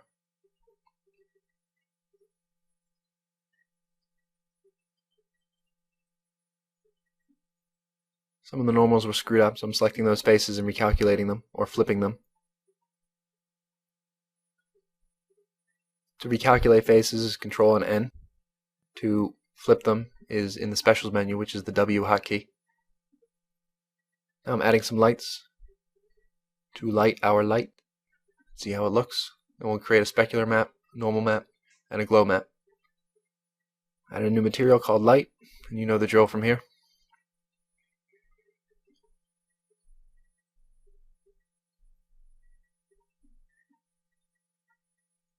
I end up changing the UV layer name to color, although we're not going to have any other UV layers.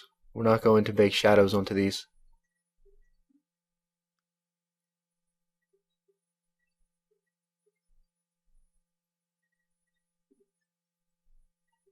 I was thinking about adding vertex colors to create some shading on it, but instead what I do is I bake ambient occlusion and I just add that to the color map, which is what we're about to do here.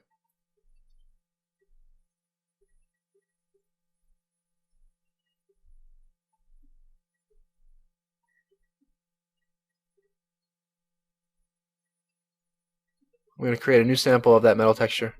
I'm going to move it to the right side of the image there. Just because I want to separate all the UVs so we can easily bake an ambient occlusion map. Right now they're all overlapping, so that's going to create some weird shadows.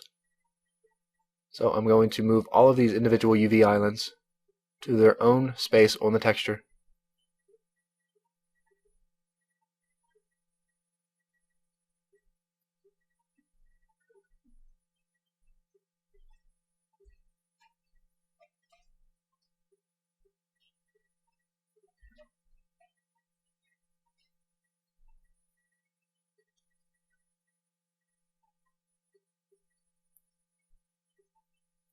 I'm going to save that before I start baking things.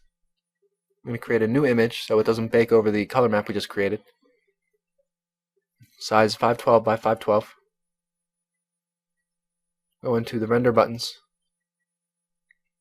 Actually, world settings first. Enable ambient occlusion. I don't really think we did that before. I don't think it matters. It's just going to use the settings that are there. So in the Bake tab, you'll have to enable ambient occlusion in the world settings. Then change the bake mode to ambient occlusion. Select normalized, which will make the image from black to white, and not just all grayscale values depending on the ambient occlusion energy. Just make sure you click normalized. And I had a margin of 2 there. I'm going to save that as lights.ao.png. And we're going to use the multiply blending mode to put this over the top of our color map. I'm going to delete the area where the wire is because we don't need to bake ambient occlusion for a black wire. So I baked it over the top and now we have some more detail on it. It's looking good.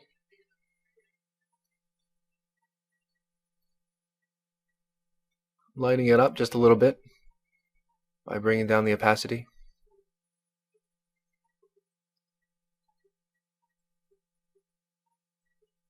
Reload the color map. You can see some nice shadow now. Now we're going to create a normal map for this, same way we've done before. Don't forget about inverting those red channels.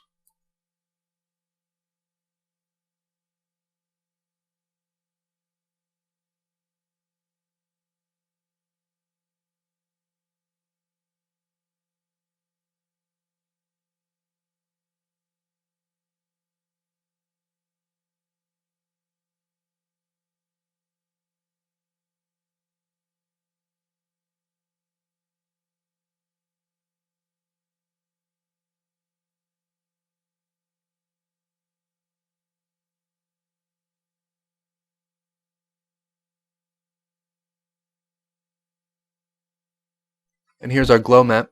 Everything's black except the bulb, which is almost pure white.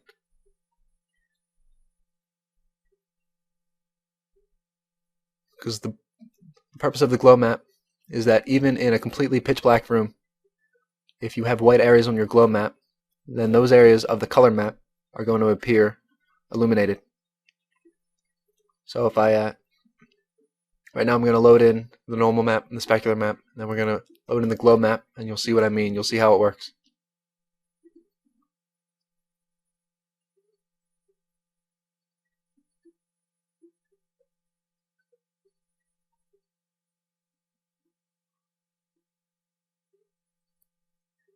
Again, invert those red channels. Stupid Blender.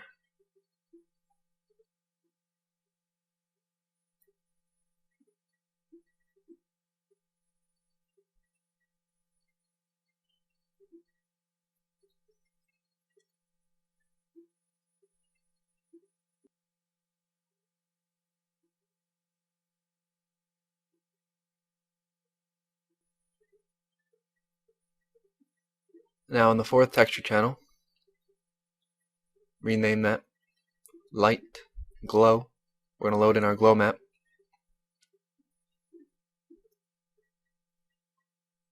Load that in, change the coordinates to UV, layer to color, although it's not necessary.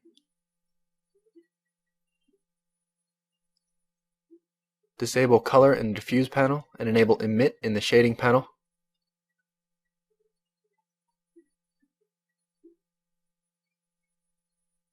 I'm wondering if that was the correct thing to enable, and it was. It's just that I forgot to enable RGB to intensity, which I will do so in a second. So for a glow map to work, you enable emit and RGB to intensity, and that's it. Disable color under diffuse, and now you can see that our bulb is a lot more illuminated because of our use of a glow map. Now, although the back end of it is still a little dark, that's because our color map is dark. Later on, I lighten up the color map so that our bulb is almost completely white all the way around, no matter what the lighting is in the scene. So color maps are useful for things like glowing buttons. If you have a keyboard or like a control station that has lots of glowing buttons, you can make them illuminated even in a dark room by using something like a glow map.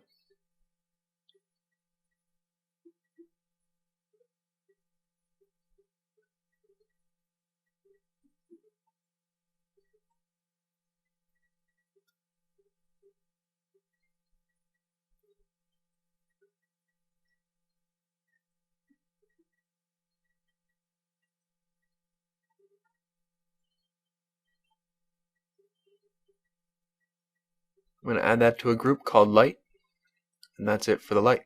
Covered in this section, we're going to create a couple wooden tables, and we're going to use soft bodies to drape cloth on one of the tables. We're basically going to salvage some parts from this crate that we made here. So open up the crate file, we're going to work with that. The very first thing I'm going to do, however, is create some beveled edges for these metal brackets on the crate. So I separated them. And you don't have to worry about separating one mesh from another. You don't have to worry about the groups changing. You can have multiple meshes in the same group. So I'm just adding some bevels on these brackets now. And we'll move on and we'll create tables by stealing parts from this crate and just making tables with it.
Then I completed the table. I joined everything together in one mesh, and I added it to a new group called Table 1. I duplicated it, and I moved a copy to the third layer. I'm going to add that to a new group called Table 2.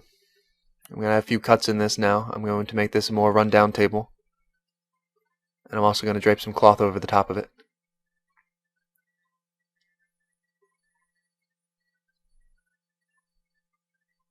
So we have our first plain table in layer 2, our crates in layer 1, and now we're working with the table in layer 3. We're going to throw some cloth on the top. And right now I'm just bending it here and there.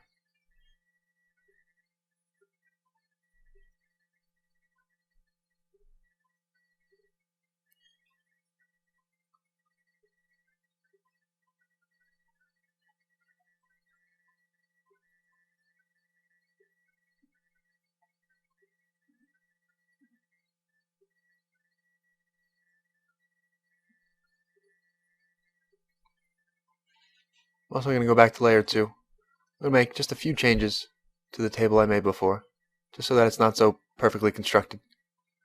I'm not going to mess it up as much as I messed up the new table.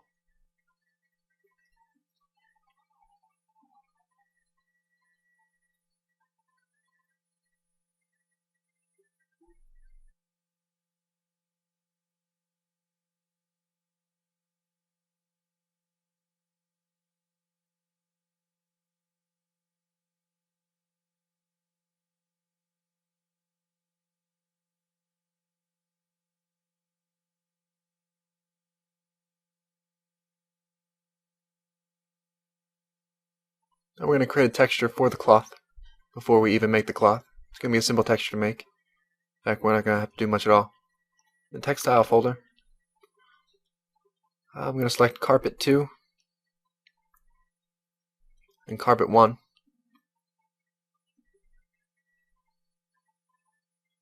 going to resize it to 512 by 512. Actually, it looks like I resized it to 256 by 256. I'm going to fix the seams on it.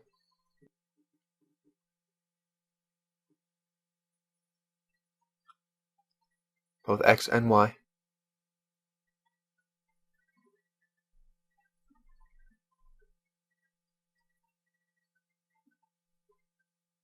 I'm going to paste these over carpet 2, which I resized 512 by 512.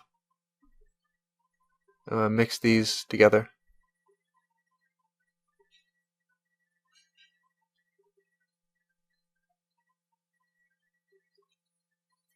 Didn't work out so well. I ended up just opening the stained image that we used before, and pretty much just using that straight as is.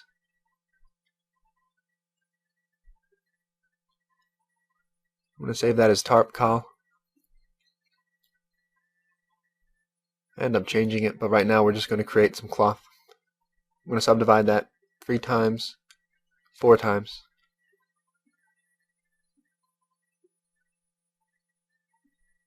I'm going to get rid of a few vertices here and there.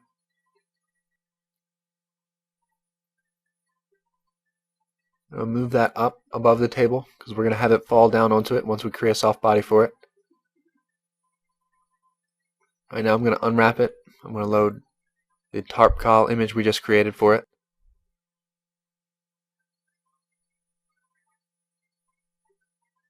I'm going to add a material for it called tarp. And you know how to add color maps by now.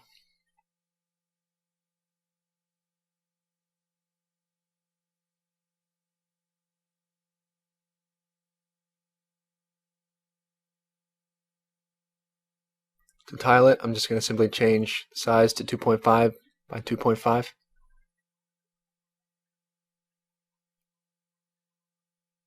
kind of pointless to be screwing around with the color map right now because I end up changing it.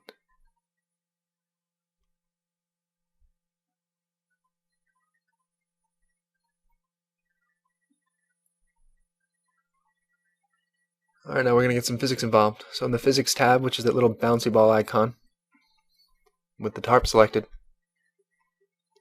under the cloth panel, click on Add.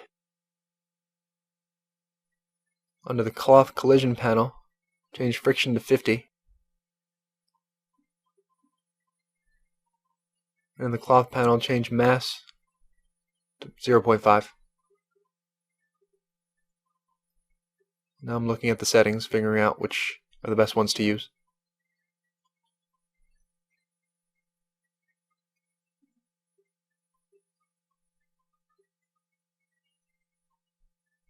I think everything looks good. So now I'm selecting the table, and I enabled collision for the table. I didn't even change any of those settings. And then I pressed Alt plus A to play the animation, and you saw the cloth fall down onto the table.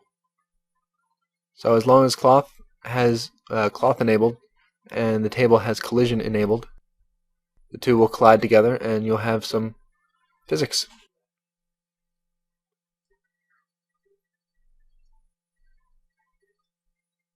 So press Alt A and allow that simulation to run through for a number of frames until you see a frame where you want that cloth to look like in the game.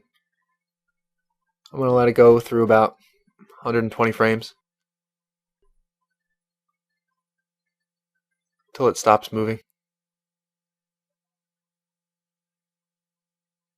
Now what I was doing here is just moving the vertices around a little bit, figuring that would change the simulation.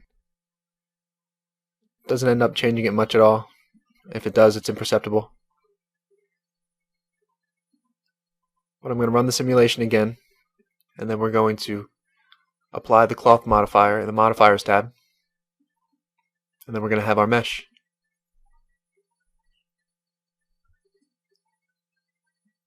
So just ignore me here trying to be all fancy. But don't ignore that part where I hit set smooth. So I'm going to run the simulation again.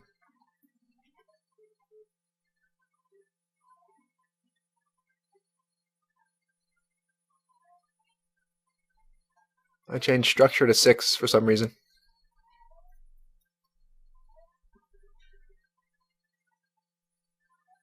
It looks about the same. It didn't change too much. May have made it a little bit thicker.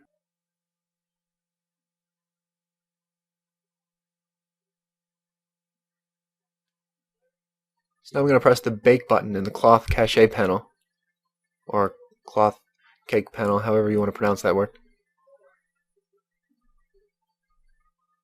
So it baked up to 100.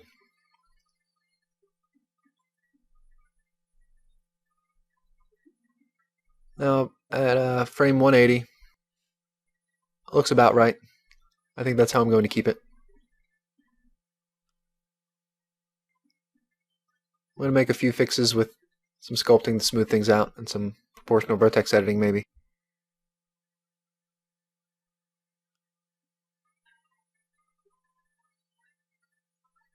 Now in the modifiers tab, I'm going to click on apply on the cloth modifier, and now it's applied as a cloth mesh at whatever frame I was on. So now in sculpt mode, I'm going through with the smooth brush. I'm just smoothing out a few stray vertices here and there.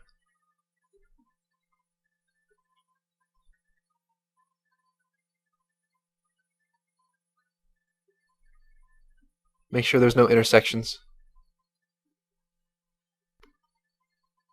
I'm going to make some of these folds a little bit more prominent by just pulling a few vertices out.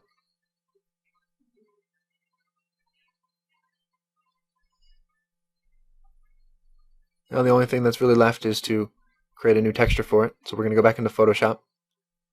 I'm going to open up that stained image I was talking about in the TextLib folder in Stone Cement. It's called stained.jpg.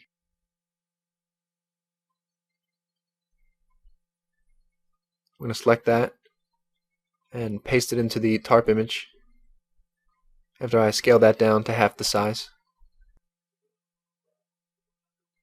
I'm going to fill the image with that because I think we're going to use that as a cloth texture to blend on top of this stained image. So now I'm scaling down this stained image. We're going to fill the space with it. Apply a sharpen filter. And we're going to mix the cloth image, the cloth texture on top of it with soft light blending mode. Saturation down to 0. And the fill percent down to about 50%. We're going to save that as tarp col and reload it in, and that should do the trick. Then we're going to create a specular map for it. There's no need for a normal map. Specular map should do the trick in this case. Depending on the object, there's not always a need for a normal map. Sometimes there's not even a need for a specular map. So don't always feel like you need to add every single type of map for every single object.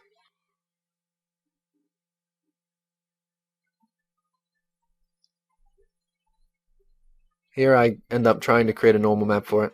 I'm not sure if I use it. I really shouldn't.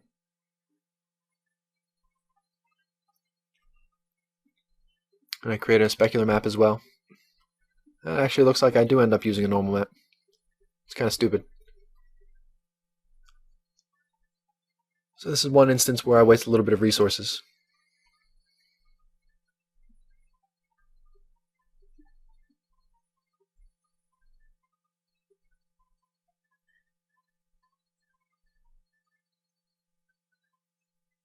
I just desaturated the cloth a little bit, the color map. Now we're going to load in the specular map. Same way as before, disable color, enable intensity, and RGB to intensity.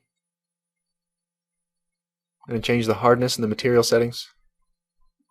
There we go, I just disabled the normal map. Yes!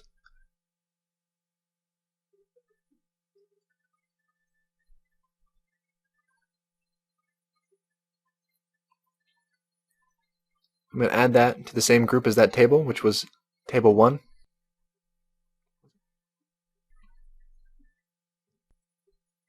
I'm going to fix this fold on the corner here. It's sticking out a little bit too much. But that's it. There's our cloth on our table. So now we have 2 new tables. In this section we're going to create a low poly tire.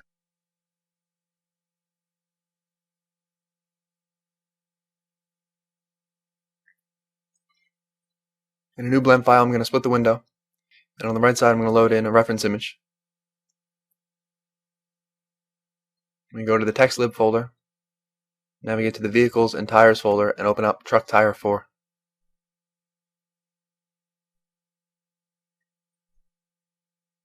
Now we're going to use the spin tool to create our tire. So the first thing we have to do is create a profile of how the tire would look if we sliced it. So I'm going to create a circle with 18 vertices. I'm going to rotate everything so that it's aligned. And delete the bottom vertices there. And now I'm just going to make a shape of the tire as if we just took one slice of it. Then we're going to rotate this around in front view, 360 degrees, to give our tire some volume.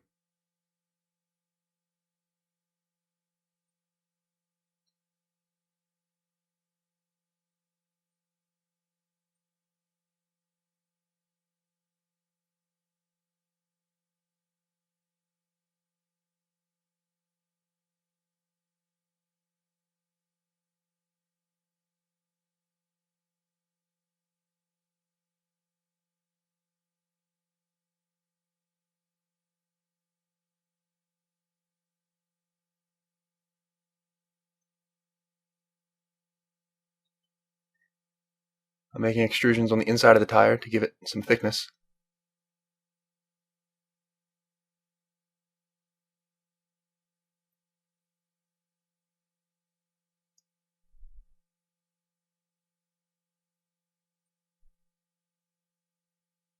Now since we'll be spinning around the cursor, we want some space in the center.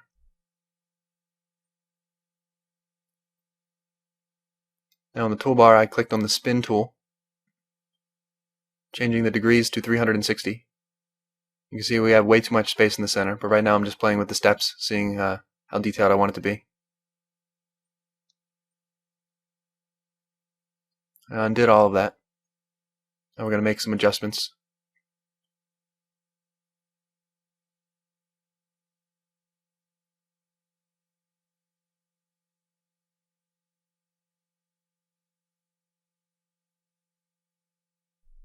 It's way too thin on the side there. It's kind of hard to judge how the spin tool is going to create the object when you spin it. So it might take a couple goes before you get something perfect. So right now I need to make this profile much thicker. And I'm going to bring it closer to the 3D cursor. By the way, to center the 3D cursor at the 0, 0, 0 origin of the world, you can press the Shift plus C key. And that will basically center everything in the scene and reset the cursor to 0, 0, 0.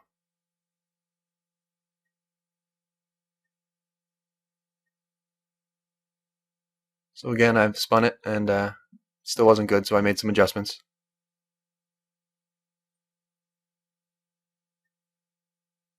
Now it's starting to look better. We just need to make it a little bit thicker.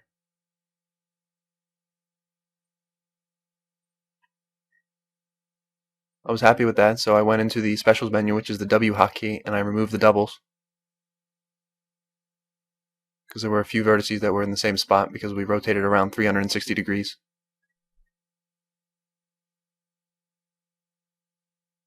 So I made a little bit thicker in side view. And now I'm taking the center. And I'm just going to stretch it on the X and Y. Or on the Y and Z, I mean. To give me a little bit more space in the center there.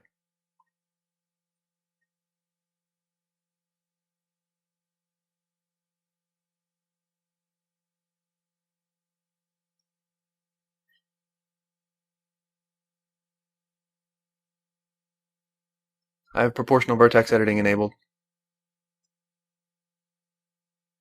just to make it easier to make adjustments. I'm marking seams right along the side there to separate the top treads from the side of the tire. I'm also marking some seams inside of the tire. Because it's a cylinder now, we basically have to add one more seam that cuts it in half.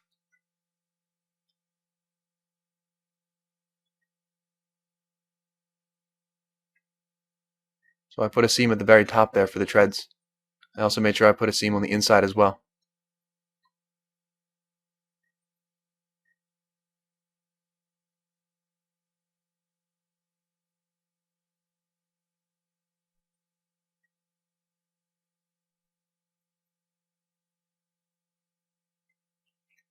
Now if you unwrap that, got a bit of a problem. So at the very inside of the rim there, right on that inside edge, I added 2 seams on each side.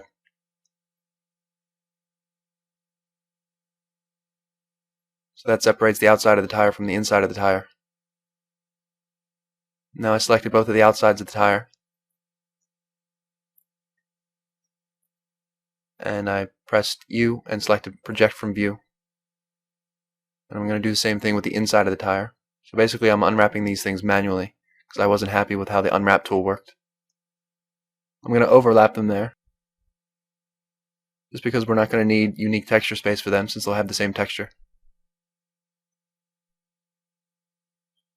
I use cylinder projection to unwrap the treads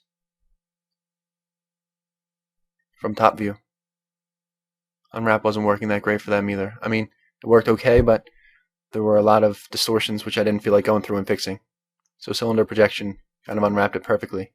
And I'm just using the UV grid to make sure that all the squares are displaying properly. Because when you use cylinder projection, it kind of stretches them out, but it keeps things square. So you just need to squish it a little bit. I'm sizing these up to where they go outside the bounds of the UV space. It's because we'll have a tiling texture for the treads.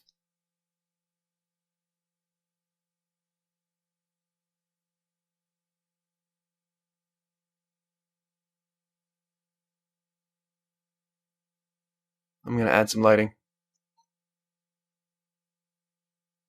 I'm going to save that as tire.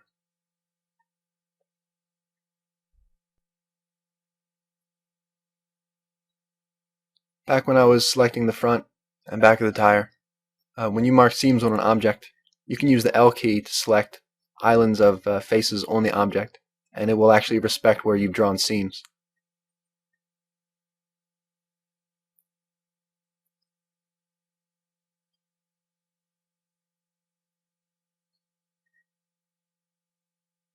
So that's why I was able to use the L key to just select the front of the tire, because I had separated that with seams.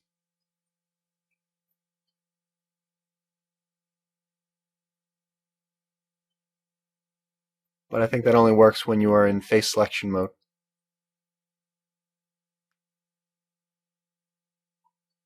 I opened up truck tire 2 in the vehicles tires folder. and I'm just going to copy and paste that right on top of the UVs that we just exported.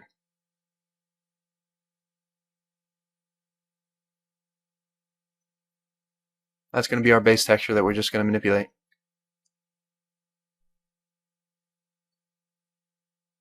I'm going to rotate it, I'm going to duplicate it and then rotate it and put it on top of the other set of UVs. And now I'm going through with the clone brush.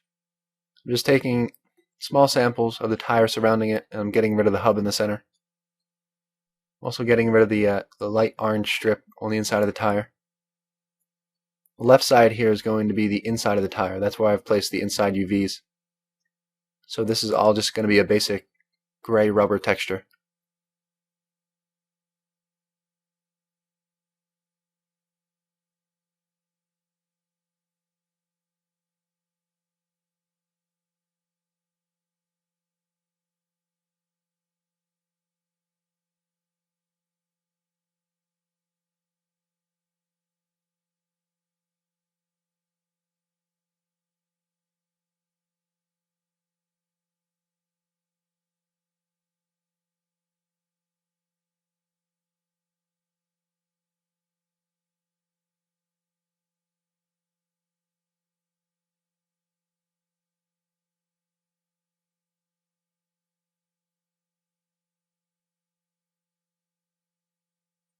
Just deleting the inside of the tire there because it's extra color data that's going to increase our file size.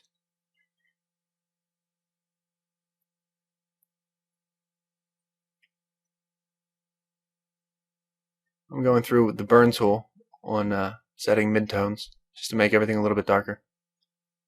And then I choose to go and change the levels a bit and desaturate it. I'm going to cut out the center of that hub as well.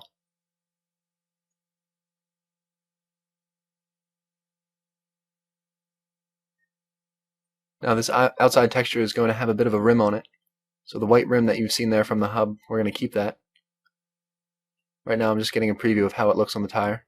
So I saved it as tirecal.png. And I created a material for it. And I'm throwing a texture down with the color map.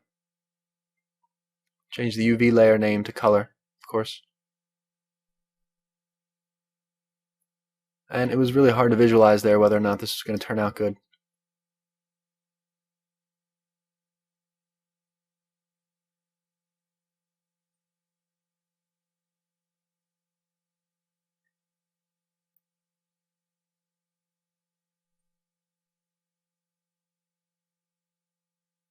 Now I added a duplicate layer of that tire, and I'm just scaling it down because I want that rubber to be on the inside of the rim that we're using.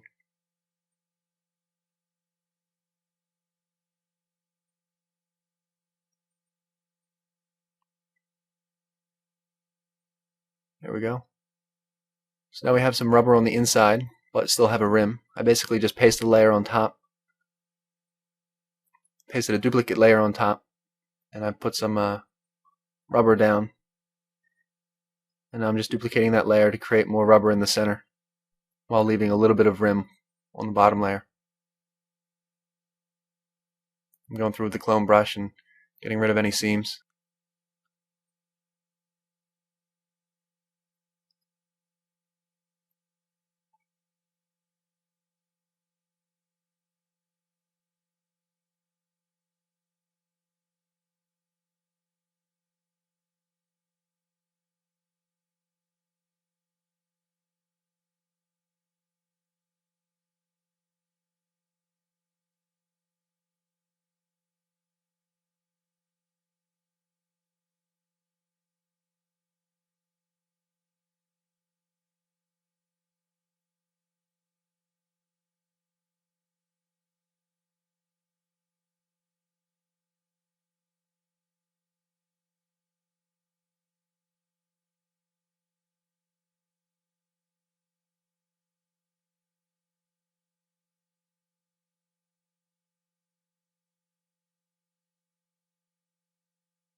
Now I'm selecting the rim on the bottom layer, We're going to darken it up a bit.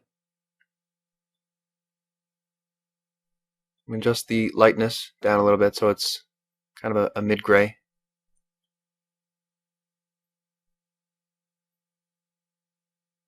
Save that as a color map and we'll see how that looks on the tire. It's looking a lot better.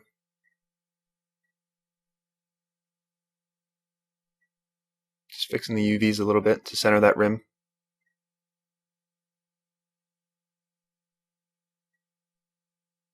We're going to make that rim stand out with a nice normal map and a specular map later.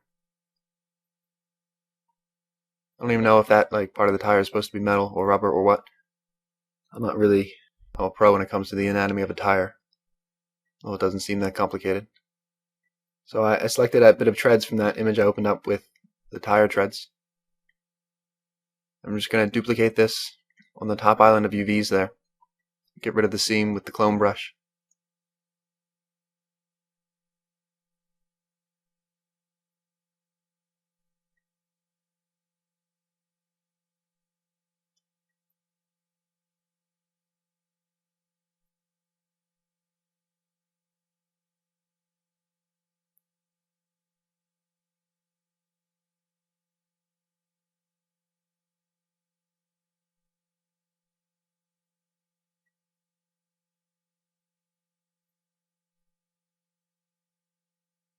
I'm going to create a new layer and paste a kind of gray blue over the top.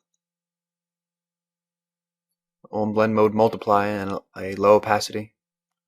Just to kind of blend those tire treads in with the rest of the tire. As you can see, it still stands out.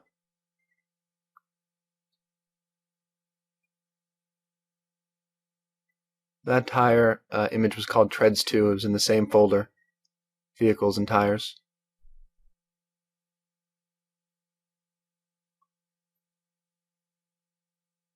Now the treads were too big on the tire, so I duplicated the layer and moved it down. And now I'm going to squash it so that all these treads are closer together.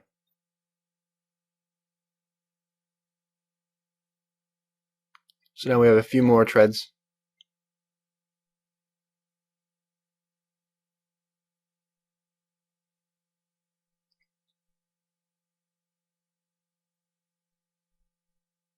Taking a sample of the tire from the truck tire image. I'm pasting it on top of the treads. I'm going to go through with the clone brush and get a nice sample of just blue rubber. I'm going to blend that on top of the treads to make it blend in with the texture we have for the side of the tire.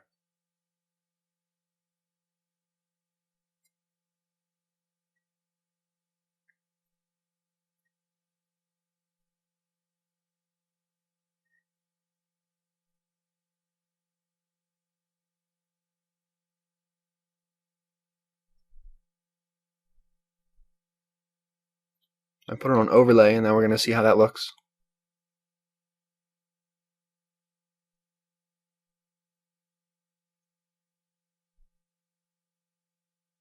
Still too bright.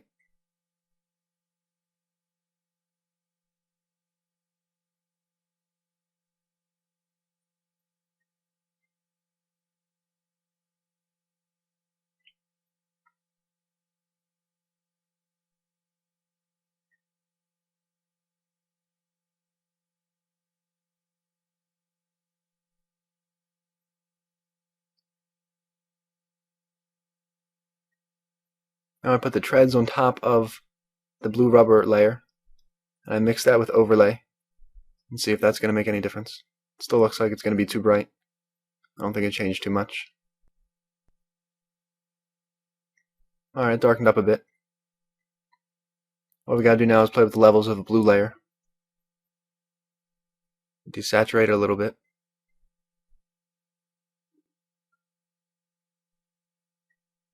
It's looking a lot better. I still see a seam between the treads and the side of the tire, but we're going to fix that soon.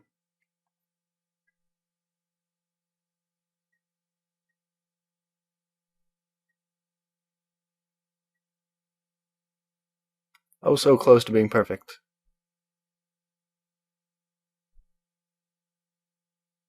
Now the way I fix this is by creating a common border that both the treads and the tire can share. I'm going to do that by taking the rubber texture I'm going to make a little bit of trim on the bottom of the treads there, so that the tread texture fades into this rubber texture on the very edge. And I'm going to do the same thing with the tires, except it's going to have a circular rim. So the tire texture and the tread texture are going to fade out on the borders to the rubber texture that they both share. So now that I got the trim on the treads, I'm duplicating that rubber layer down over the tire textures beneath it. So now that we have rubber covering our tire textures, we're going to load the layer on the right as a selection so that we can have this nice little circle selection. And then we're going to copy a piece of that rubber texture and paste it into a new layer on top of that tire texture. I'm going to add to that selection the middle circle so that we just have a circle selection, not a donut. I'm going to hide that layer so that I can see the UV layout behind it. We're going to go up into the Select menu, go to Modify, select Contract. I'm going to contract it by 10 pixels, so that's just on the inside of the UV border there. And then we're going to select Feather from the Select menu and feather it at 5 pixels. Then we're going to contract it a little bit more because it wasn't enough. So now that we have a contracted and feathered selection, you can press the Delete key and it'll get rid of the interior of that rubber texture, but leaving a nice fade on the outside. So that creates a nice trim around our tire texture of the rubber texture that we hope fades well into the tread texture.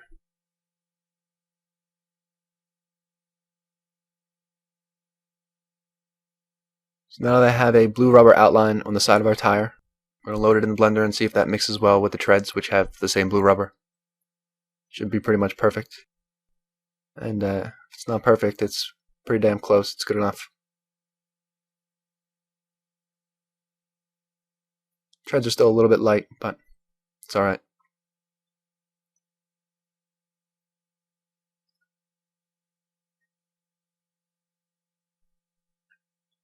So we just took a sample of the blue rubber that we used for the treads. We pasted it over the top of the side texture for the tire. And we just created a border for it so that the side tire texture can blend into the tire tread rubber. Simple as that. So now we're going to get rid of the seam for the treads so that it's tiling.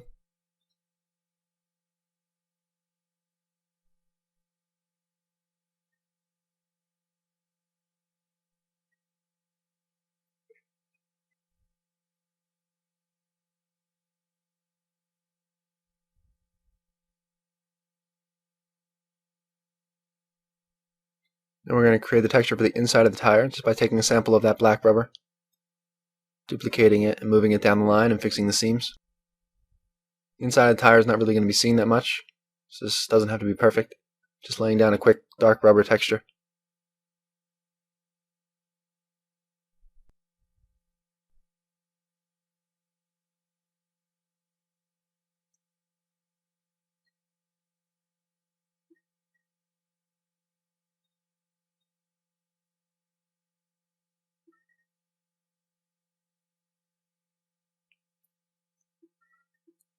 Now this is definitely going to create a seam on the inside of the tire as well, which might be visible.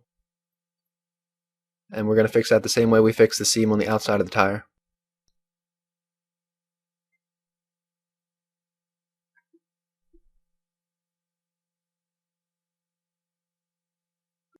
You can definitely see that seam.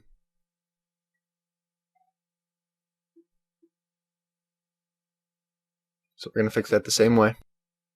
We're going to duplicate that new rubber layer a couple of times over the inside of the tire.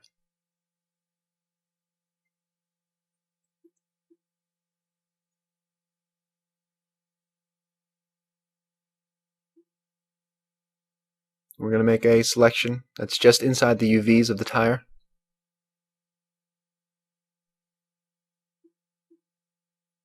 And with the new rubber layer enabled, with the selection, we're going to feather the selection by 5 pixels. Press the delete key so that we just have a border on the outside.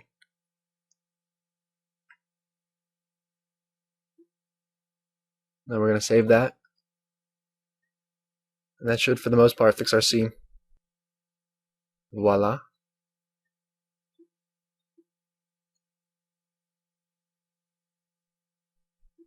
That basically does it for our color map. Now we're going to make a normal map. Same story as before, except we're going to make sure we bump out that rim a little bit more. And what I'm doing with the treads here is that there was a little bit of a white highlight on it from the photograph. So I'm just going through it with the burn tool on range highlights and making these treads a little bit deeper and getting rid of those white highlights in them. That way they'll bump out more when we create a normal map.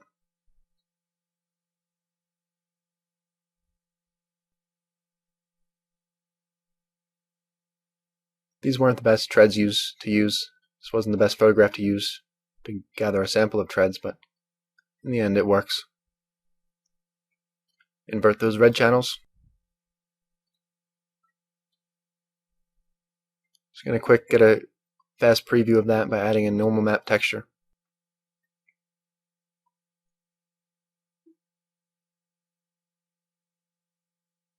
Meh.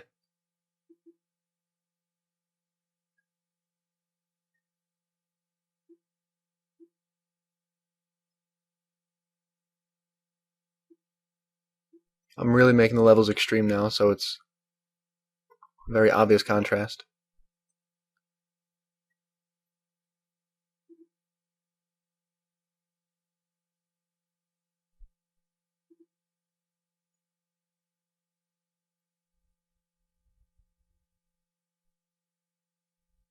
These tires aren't really going to be seen up close. They're just going to be on the ground, half buried and in piles of debris.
Just inverted some more red channels.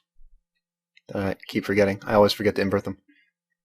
Now we're going to create a specular map. Same thing I'm doing before is getting rid of those small highlights from the photograph of the treads by using the burn tool. Since it's all rubber, it's not going to have too much specularity. I'm just keeping a little bit here and there though. It's always nice to have everything shine just a tiny little bit. And I'm going to assume the rim on the tire is some kind of shiny material.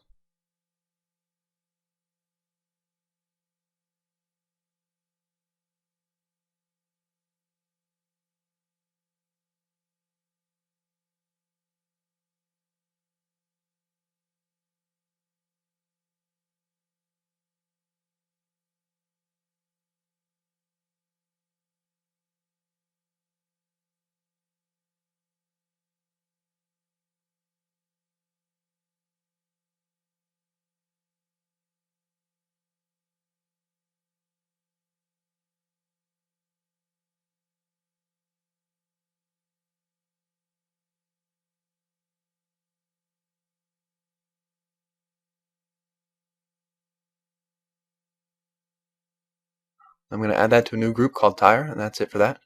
Covered in this section, we're going to create some doors. We're going to create a hanging rope, and we're going to separate a piece of plywood that we can paste all around the scene.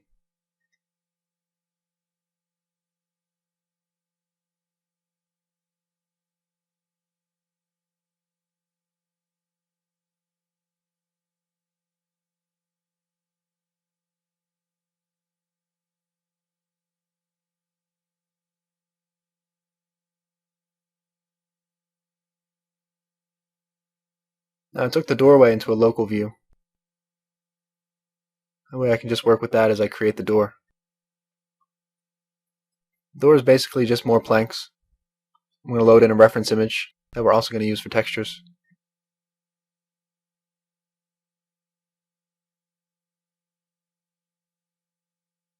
So I got the size of the door. In the ref folder, I opened up barndoor.jpg. We're going to use that as basic reference.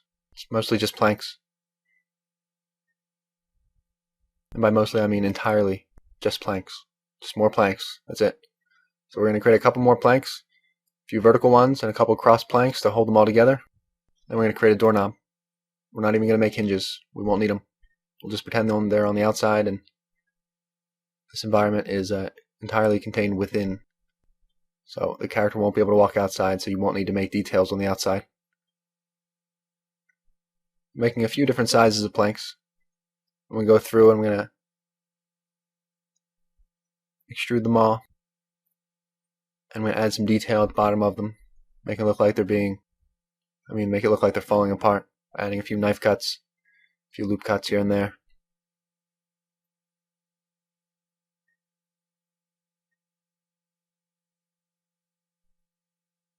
That's it. We're just going to destroy a few planks, add a few cross planks, mess them up a bit, and then we're going to create a doorknob, which is just more basic shapes. Just a bent cylinder and a piece of metal against the door.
Now we have the few planks that create most of our door.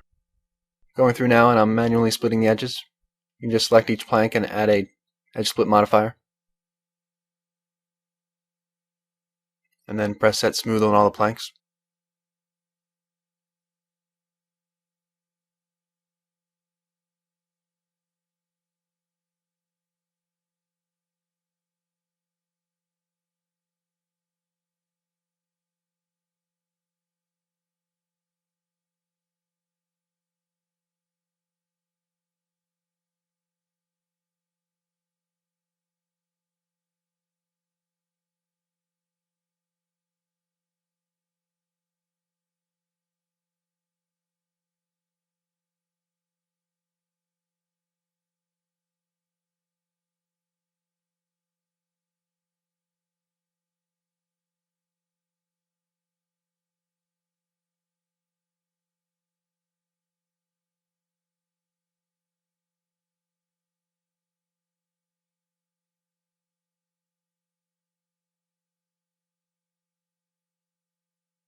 So now I'm unwrapping everything the same way I was doing it with all the other planks in the beginning. We're going to create some... Well, first I think I'm going to create some tiling textures, but in the end I just end up creating different wood samples. And they actually won't be tiling, I don't believe.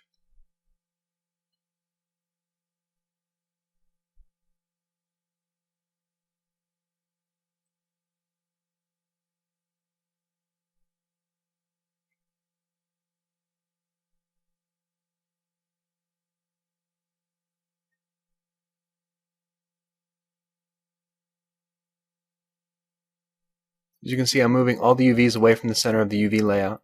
It's because when I select all of the vertices for all of these planks together, I don't want any of the UVs to be overlapping. So I'm moving them all into like an isolated area of the image window. Because I'm not sure exactly where I want them all to be in the UV layout yet. I just know that right now I'm working on getting everything unwrapped.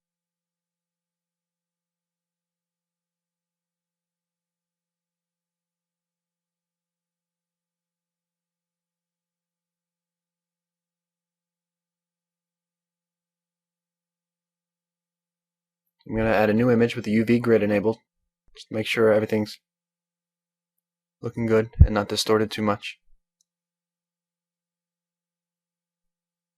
Making sure all the squares are displaying proportionally.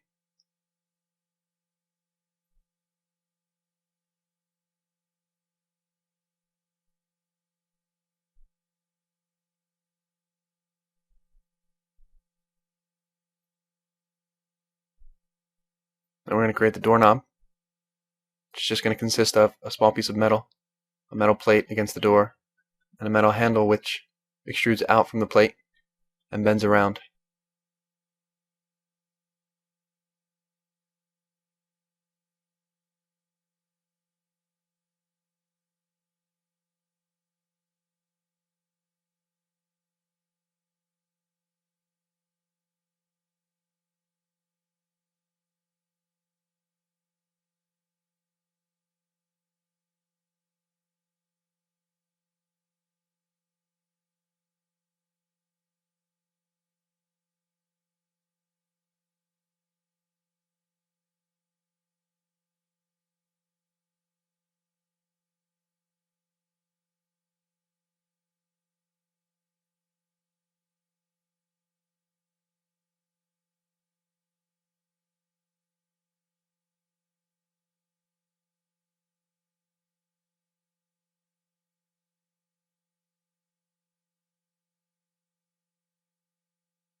I'm going to export that UV layout. We're going to pull it into Photoshop and make some textures for it.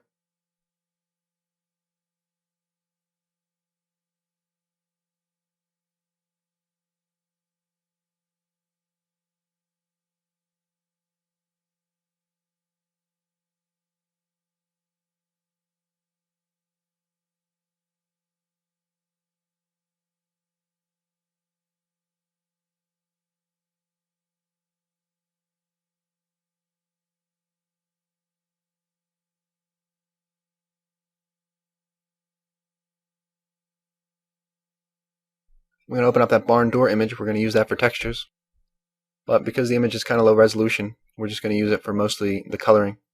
So in the wood sheets folder, we're going to open up old ply. Actually, we're going to open up plywood 1. This acts as both a good plywood texture and a good plank texture. I'm going to paste it over the area of the top there and then duplicate it, move it down so that it expands the whole area that we have reserved for planks. I'm going to fix the seam.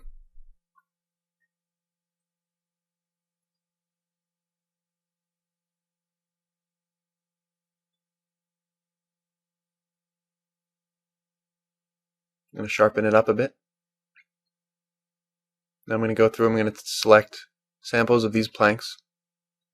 I'm going to paste them on top. You can see they're pretty low resolution, but we're going to use them anyway. So stretch it over the plank.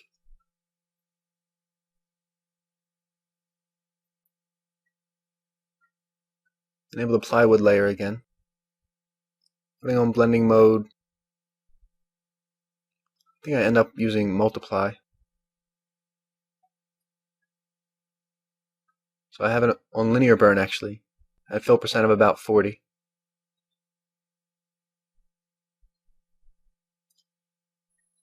Here I'm just experimenting with the order of layers, putting the plywood on top and testing blending modes with that. But it doesn't end up looking any better, so I put the plank back on top.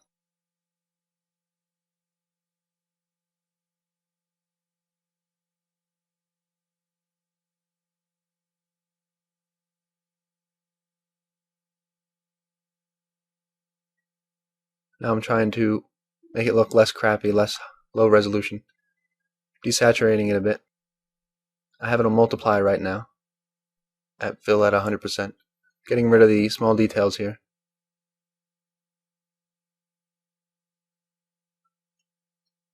Now I'm going to go and select another sample of wood. I'm going to make another sample to use for our texture.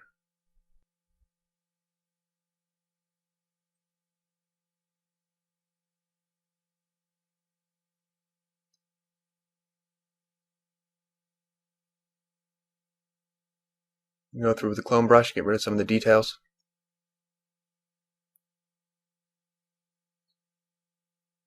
Sharpen it up, put it on blending mode multiply.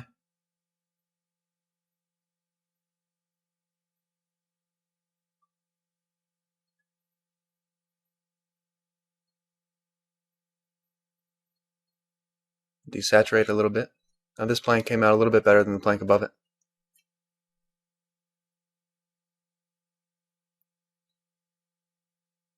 And we're going to do the same thing until we have a few different samples of wood.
Just made a duplicate of the plywood layer and I moved it to the top of everything. And I'm playing with the levels, making them very extreme. And then in the channels tab, I'm going to use that circle icon, the load channel as selection tool. And then I'm going to delete a portion of the plywood texture so that all we're left with is this nice grainy look. And with that texture at the top of the stack, I can now blend that down with the lower resolution textures beneath it, making it look really detailed, because right now we have very sharp details at the very top of the stack. Now I'm just playing with blending modes.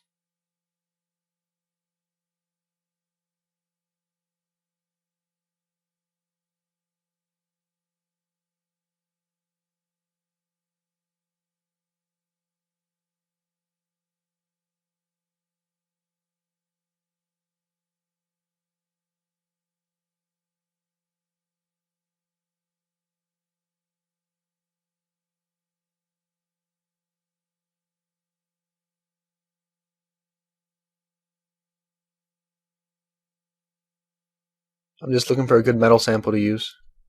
I'm in the metal rust folder.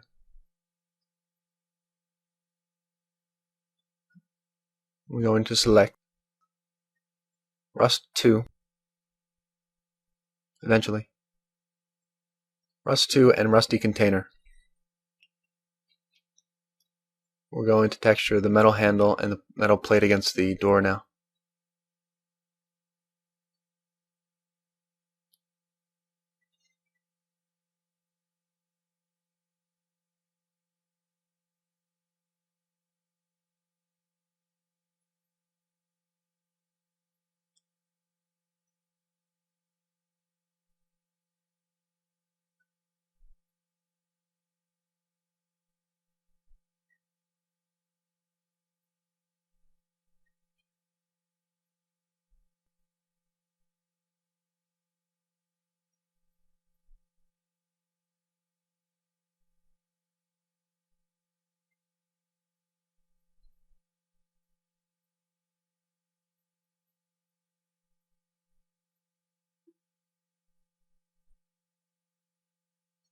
So our planks are looking pretty high resolution now, despite the fact that we used a low resolution image.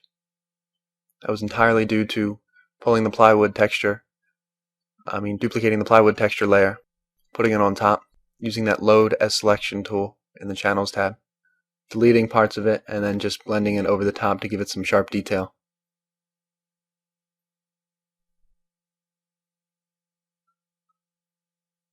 And our metal texture was easy enough. I just loaded it in, made a duplicate layer, blended it down, and desaturated it a bit. We didn't make many changes to it at all.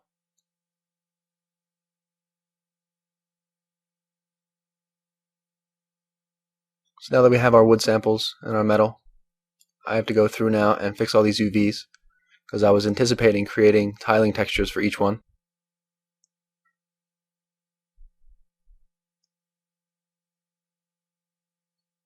We have to make sure that we orient these the correct way as well. The bottom of the plank should be on the right side.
There's our finished door.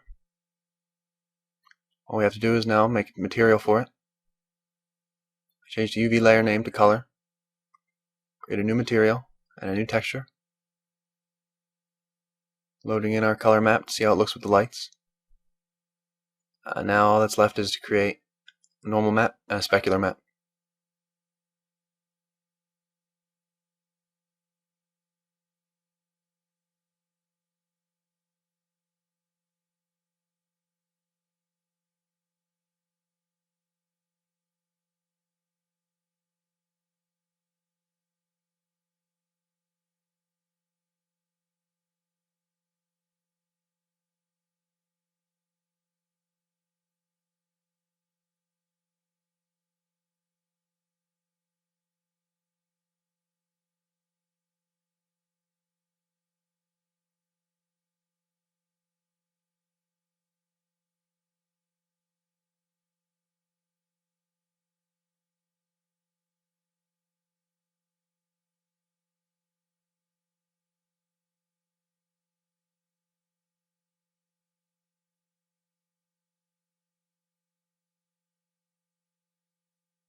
Just fixed a little mistake I found on one of the planks there. There's a weird intersection.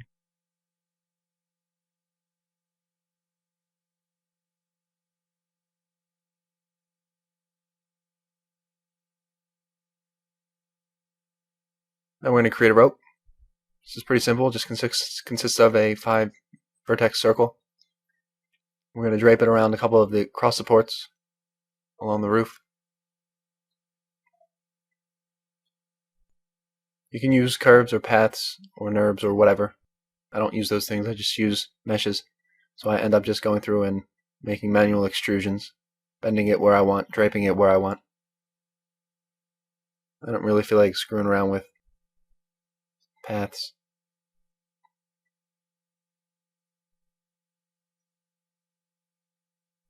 Because I'm only using it for one object, so I'm just going to go with what I know, make some extrusions.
Now in the text lib folder, we're going to go to the textile folder. We're going to open up rope 1. This is what we're going to use for our color map.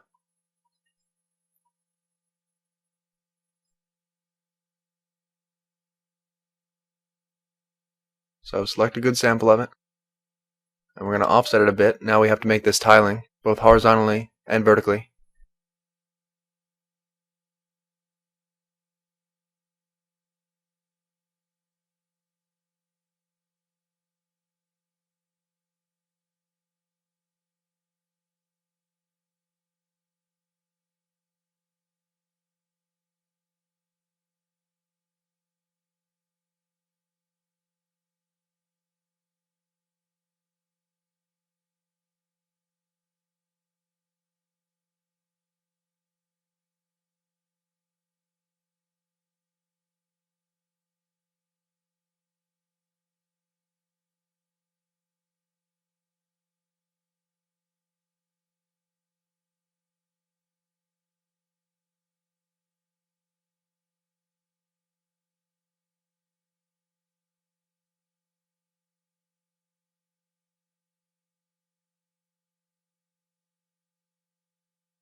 Add a new layer just to give it a bit of a yellow tint by using the paint bucket and painting yellow over it and changing the opacity.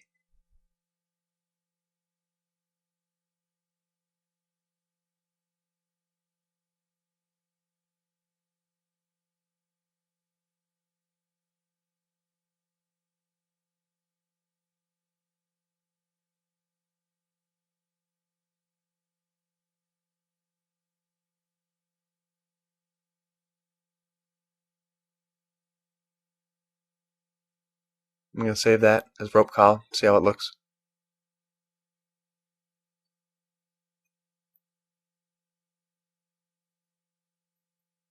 Now add a blur filter and play with the levels. I'm going to create a normal map for it now.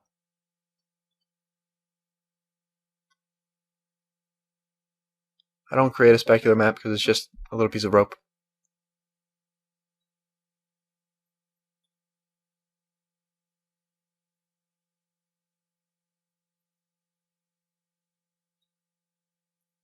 So let's create a new material for it. After I unwrap it, I place that seam down the entire thing, so this is how it unwrapped. It looks half decent.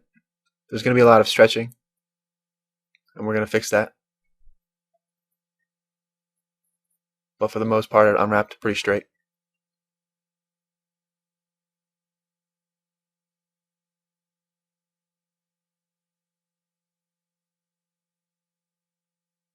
There's some parts of the rope that it doesn't take into account how long those extrusions are.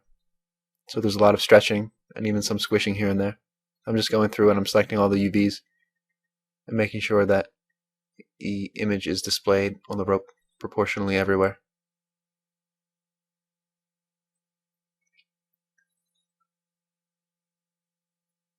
We're going to add a material called rope, a couple of textures for the color map and the normal map.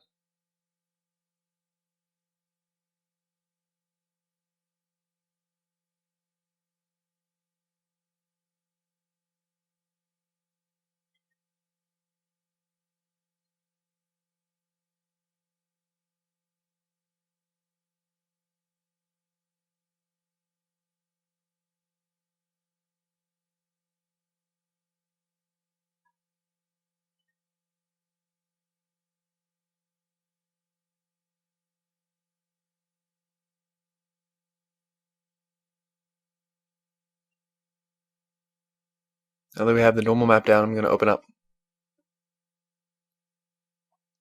I'm going to open that back up and invert the red channels. which I, again, forgot to do. Now, it's looking a little bit too stripy. That's because I have the bumps, I don't know what you call them, the braiding in the rope on both the color map and the normal map. So now I'm going through the color map now, and I'm just using the clone brush to get rid of the braiding.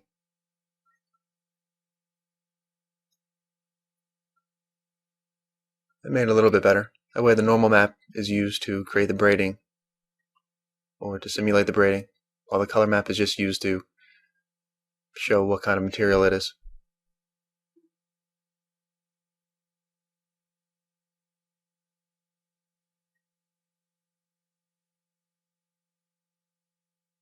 I had a bit of an intersection there, so I'm just moving the rope over now, making a few final adjustments before calling this finished.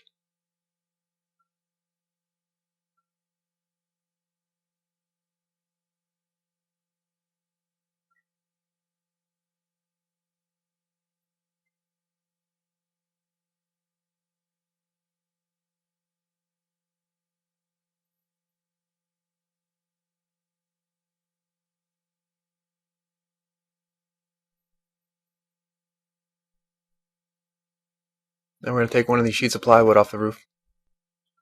I'm going to duplicate it and separate it. I'm going to undo its rotation manually, unfortunately. And I'm just going to make it nice and perfect so that we can duplicate this later around the whole environment.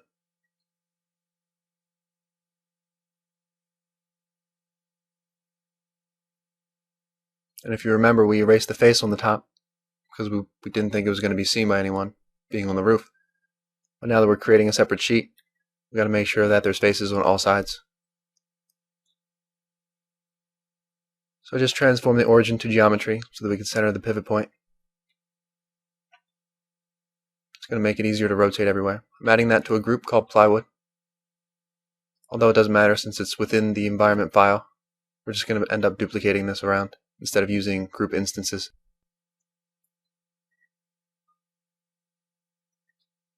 Now we're going to create a rice sack. First a low poly sack and then a high poly sack with some cloth sculpting.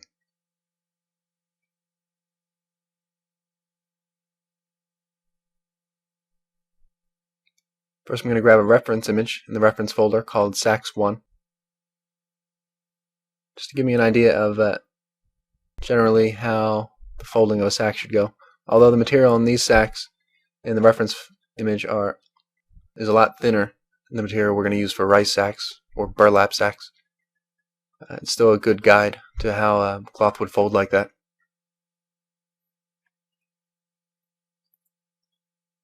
I'm going to go and create a base shape, adding a few loop cuts here and there.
I added a modifier for subsurf, and I actually ended up applying that. I deleted the back half. Now I'm going to modify the front half and then just duplicate it to the back, and we'll have our finished sack. So I create a super low poly object first. Then I use subsurf to make it a little bit more detailed since we can afford a few more polys. I shaped it a bit, and then I flipped it to the back and removed those doubles. Press set smooth, and I recalculated the normals. The hotkey for that is Control and N.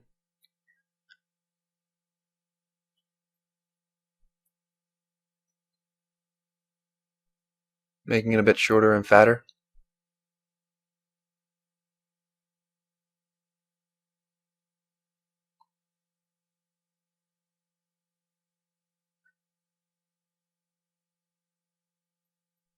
I deleted the back again because I want to make a couple more adjustments. You could use the mirror modifier, but whatever.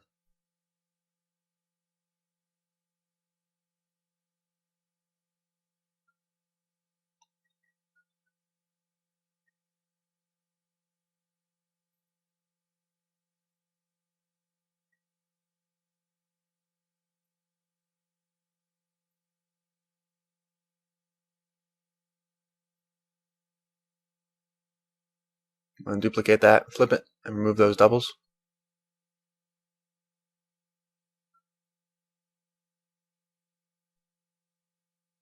If we were working on a more complex object, I would have used something like the mirror modifier instead of having to duplicate and flip it to the back. But this ends up being faster and a better workflow for me.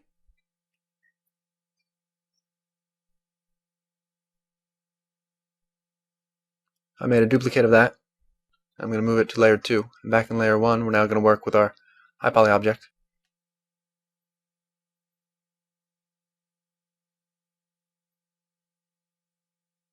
I'm going to add a multi-resolution modifier.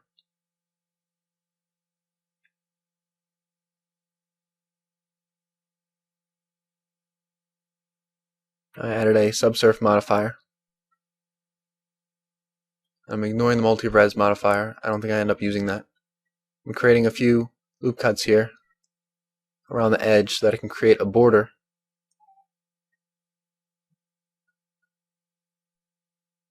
So this is going to create, a few loop cuts there are going to create a bit of a rim around the rice sack. As you can see, starting to take shape.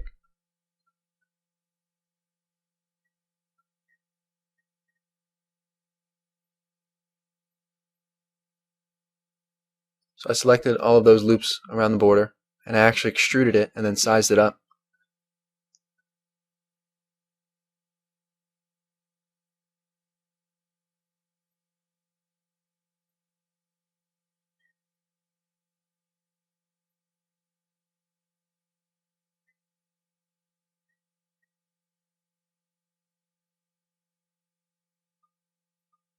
So that was one detail that we modeled. All of the wrinkles we're going to sculpt in. So I changed subdivisions to 2.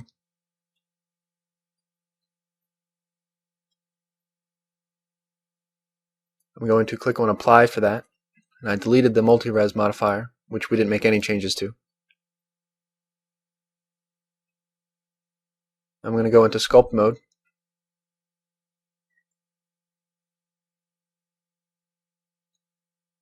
And using the reference image on the right,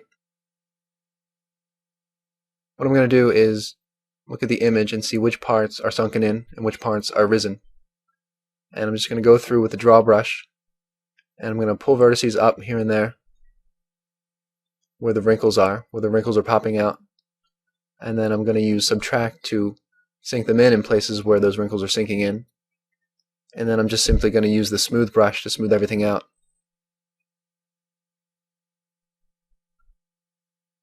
So I'm just roughing out the details now. Just getting the general elevation correct for each part of the bag. And then I'm going to smooth everything out with the smooth brush.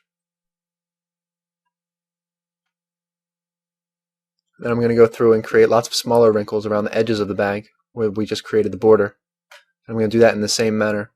I'm going to use the draw brush to raise some wrinkles, and the subtract brush to lower some areas down, and then the smooth brush to smooth everything out and make it look pretty.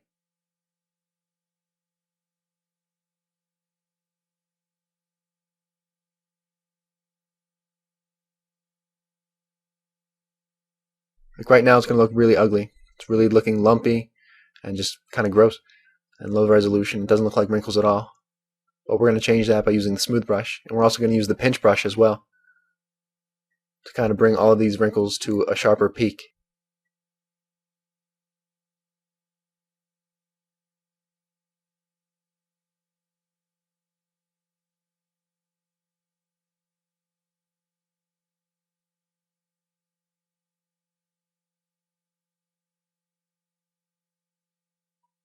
So although it looks terrible, you can actually make out where all the wrinkles are supposed to be. And here I'm going through and I'm lowering areas and raising more areas. Still working with the bigger wrinkles. We're going to go through later and work with the smaller ones. Now I got the smooth brush enabled and I'm going through and smoothing everything. That's going to fix all of our mistakes.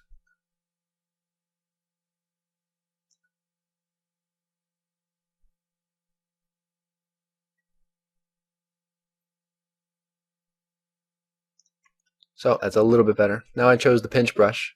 We're going to pinch some of these raised areas so that it looks like it comes to a sharper point like on the bag in the reference.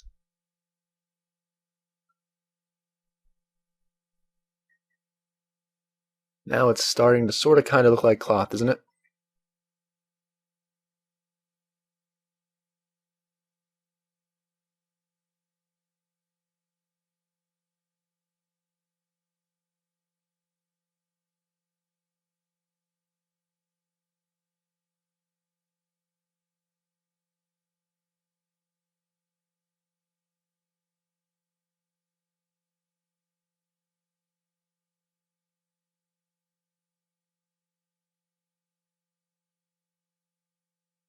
So now I'm going to go through, I'm going to create some smaller wrinkles on the bottom of the bag and around the borders.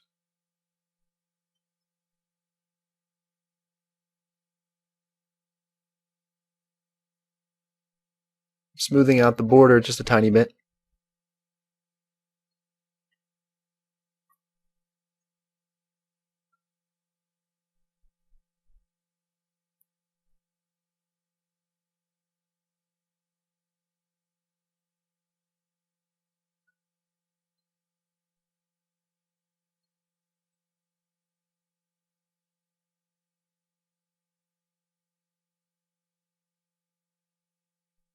Now I'm using the grab brush to shape these wrinkles a little bit better and create better valleys.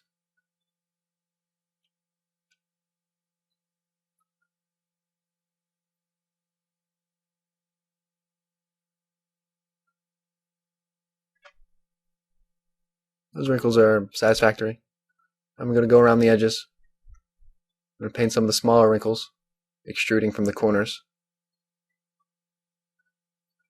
If you hold the shift key, it acts as the subtract brush. And if you just simply left click, it's going to be the add brush when you're on the draw brush.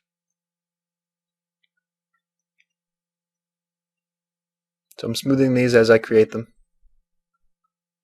and pinching them a little bit. I should have subdivided this one more time, but I didn't really need to make this sack really high detailed. So that's why it's kind of looking a little low resolution. There's not a whole lot of vertices in it.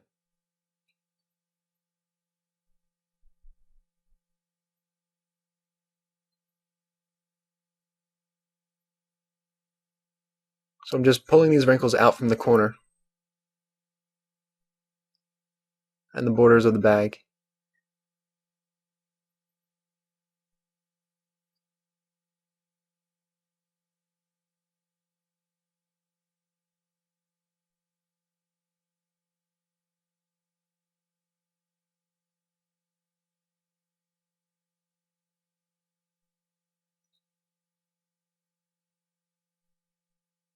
And after I smooth these out, we're going to do the same exact thing to the back of the bag, creating brand new wrinkles.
Now I'm going to unwrap this by marking a seam in the center, selecting unwrap, just filling the UV space with that.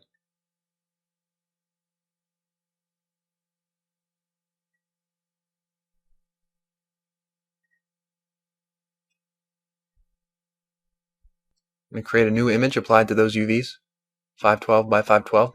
Now we're going to make normal map, same way we did before, select it to active.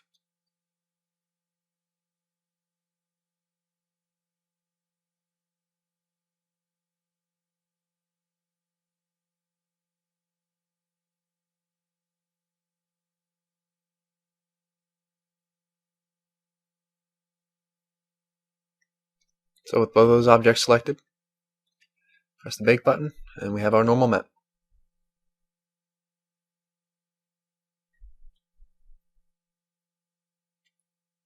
I'm going to save that normal map image in the textures folder. We're going to load it in and see how it looks on the low poly object.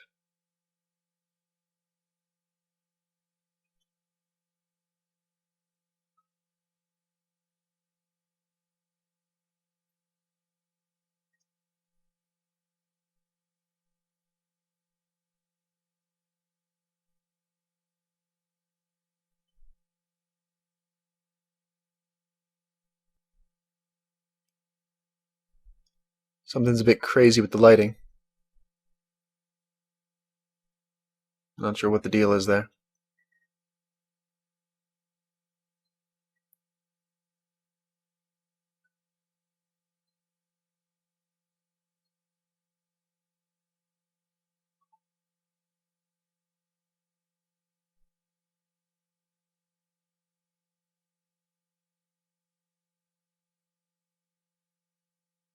I'm just going to create a new texture, reload the normal map in, and for some reason that fixed it. Stupid, I know. But sometimes if you have a corrupt texture, just delete it, create it again, and everything will be fixed.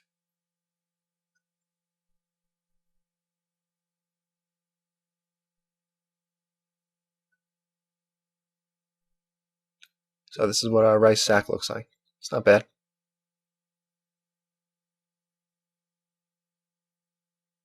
Actually looks half decent once we add the color map, specular map. I'm going to save that UV layout so we can pull that into Photoshop now. I'm going to create a new image, or I'm going to load that in at 512 by 512. In the textile folder, I'm going to open up the texture sack text. I'm going to take a sample of that. I'm just going to paste this over all the UVs and get rid of all the seams using a textured eraser, and then just a regular eraser.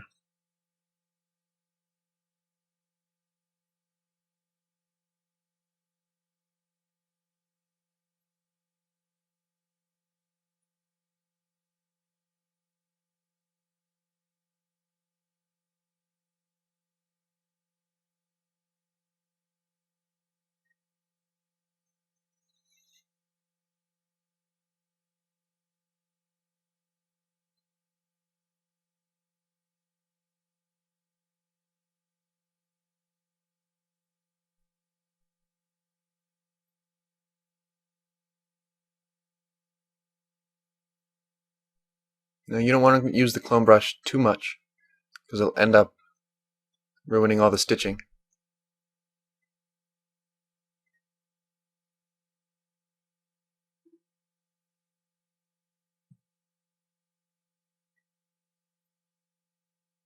I'm just going to delete excess color data by making an outline with the selection tool and deleting everything outside of it.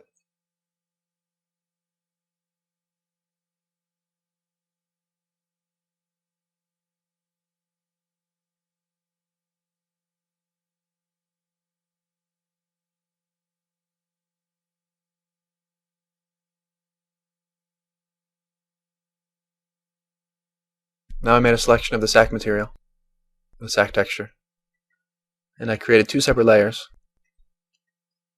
one for each side of the sack. I'm going to go through with the dodge tool, with the burn tool now. I'm going to create a shadow around it, around the border, and a little bit in the center as well. It's not so much of a shadow as it is just dirt.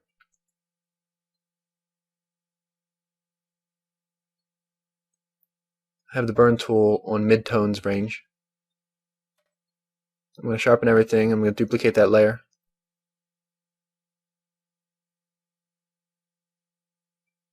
I got rid of that duplicate layer. But I joined the two sides together. So now both sides of the texture are in one layer. And I'm going to create a new layer. I'm just going to put some text on it.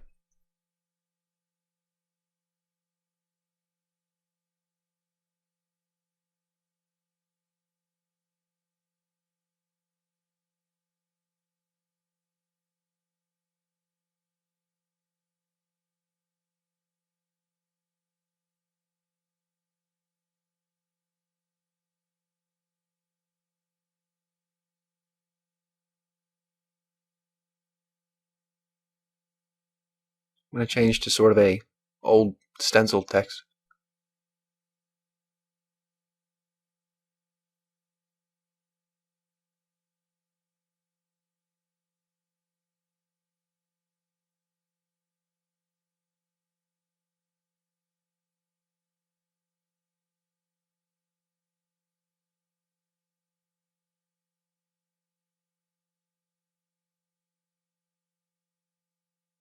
So I've just chosen an old stencil font for this incredibly accurate statement. And I loaded that layer as a selection.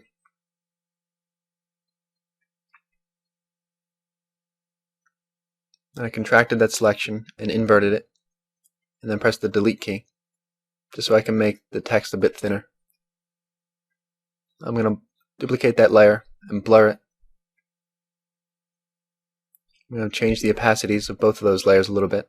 We don't want this to stand out too much. We want it to kind of look worn down, so I'm using the color burn blending mode at fill opacity of about 60.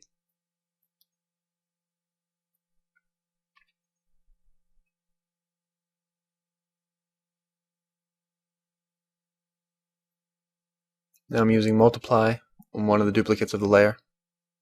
I'm just playing with the layer blending.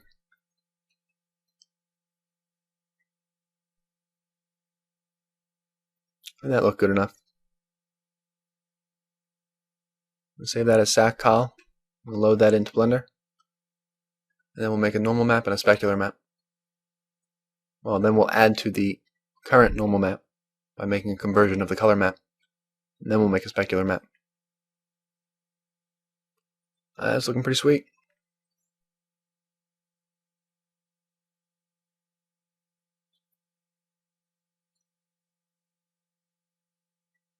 So I'm going to open up the normal map, and I'm going to mix these two together.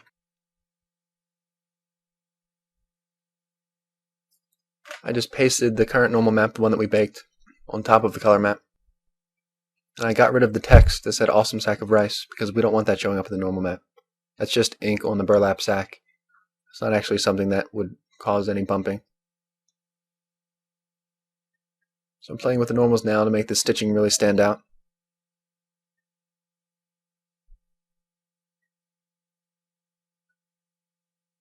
I'm going to convert a normal map, same way as always, make a duplicate layer, make two different conversions at different samples.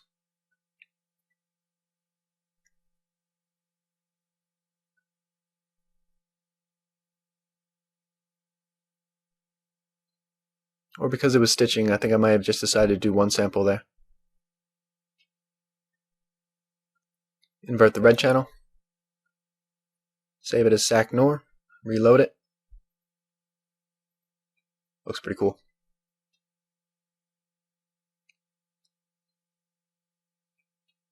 And now a specular map.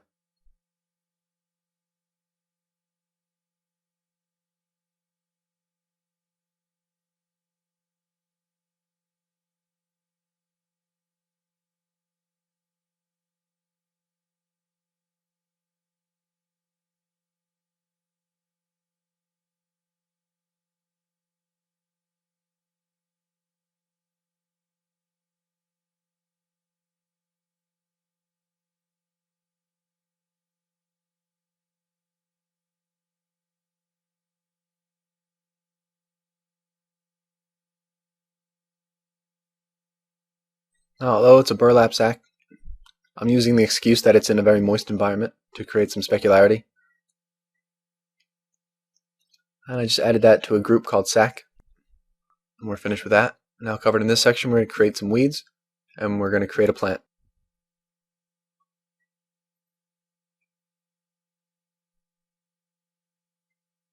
First, we're going to create some high poly weeds to render out for our color map. So I'm basically just going to create some long stems and little tiny branches sticking out from it. And we're going to render that, save it as the color map, and then we're going to apply it to a few triangles with alpha.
I'm going to switch on orthographic for the camera in the camera options on the left side.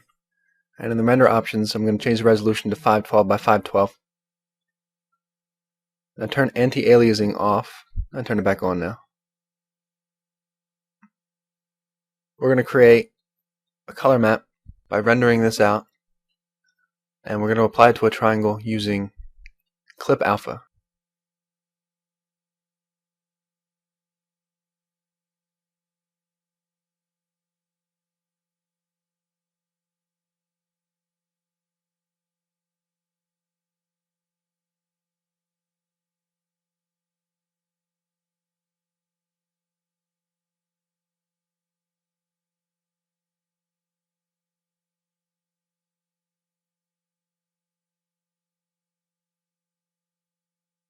Now I'm going to map all these twigs, or weeds, whatever you want to call them, to a texture.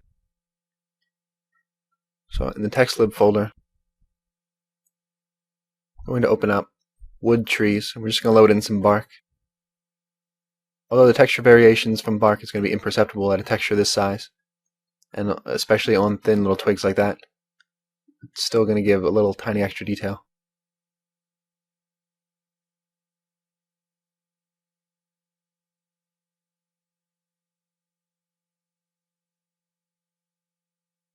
So I loaded in image 0318. I'm going to load that in as a color map. I'm going to fix the lighting. We're going to set up for a render.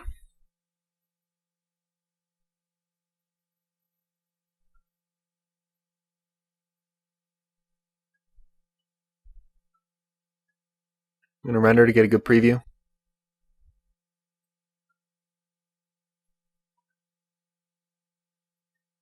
I'm going to bring the intensity down because it was a little bit too bright. I'm going to change the light color to a bit of an orange. Just a light orange.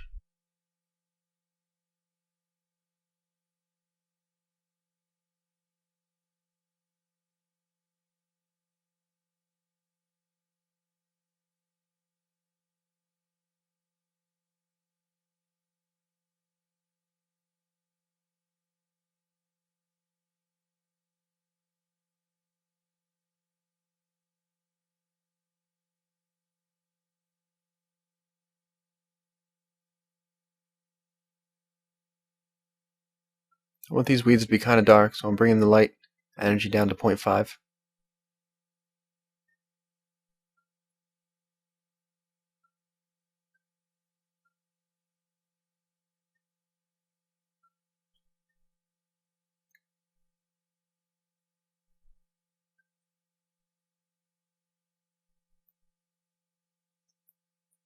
I'm going to save that image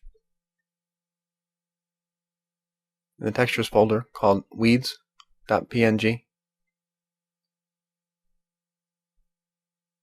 Make sure RGBA is enabled in the render buttons so that we can save the alpha channel.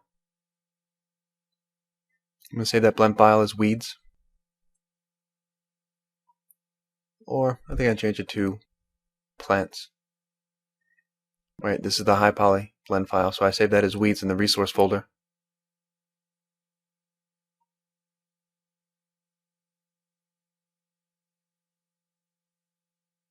I changed the color of the world to a brown because the background color might add a slight border around whatever you're rendering. So if I left it as a gray, we might have had a slight gray outline around our weed.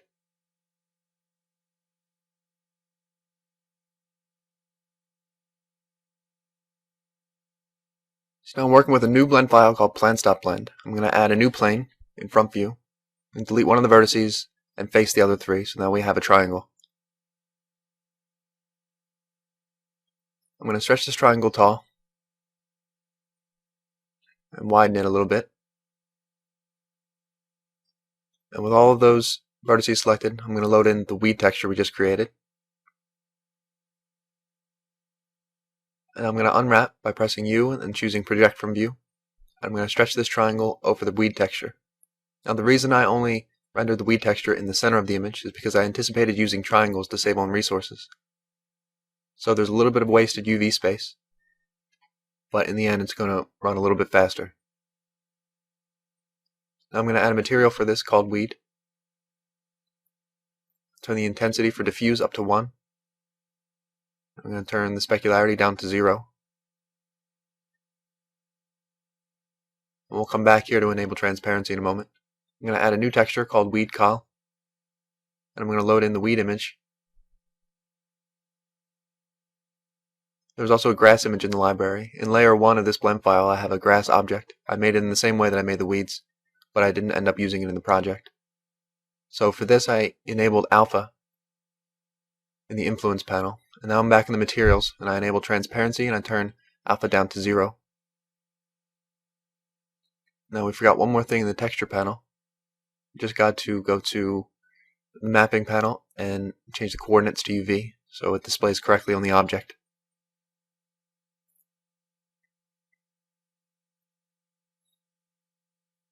Now the light's affecting it in a bit of a weird way.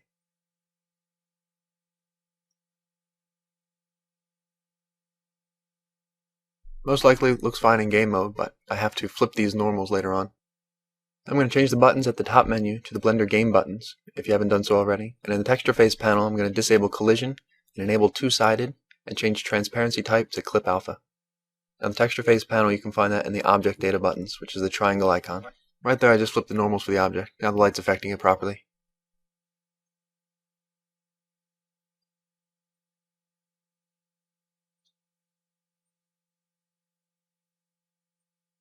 One more thing I want to do for the material, is change the emit settings. I'm going to turn that up just a little bit so the plant's not, or so the weed's not entirely affected by light. It also emits its own light. That's just because when you're working with flat planes like this, to only have it affected by light would mean one side might be completely black at certain times. You want one side illuminated at all times so nothing looks weird. So I just add a little extra illumination by using emit. And now I'm just duplicating that one triangle. I'm sizing it down and I'm rotating it. I make about 8 of these, and then I join them all together into one mesh.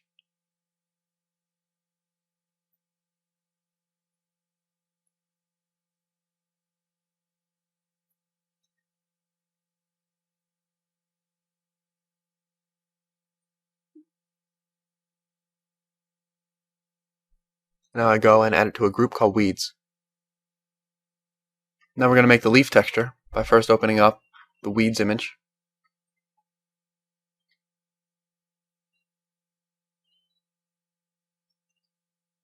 Now we're going to place the leaf texture in the top right corner. First, let's open up a photo you use.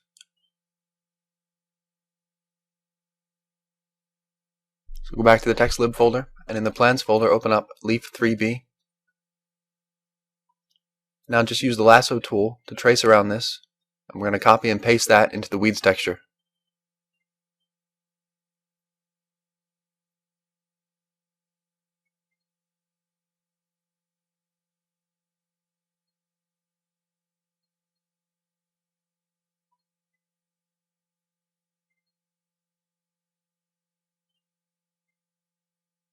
I paste that in and I scale it down so it's just fitting in the top right corner.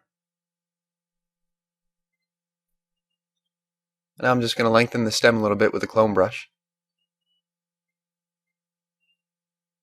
I'm going to make a selection around that layer, and I'm just going to use the clone brush to kind of generalize these details. Since we're going to have a lot of leaves and only one leaf texture, we want this texture to be a bit generic.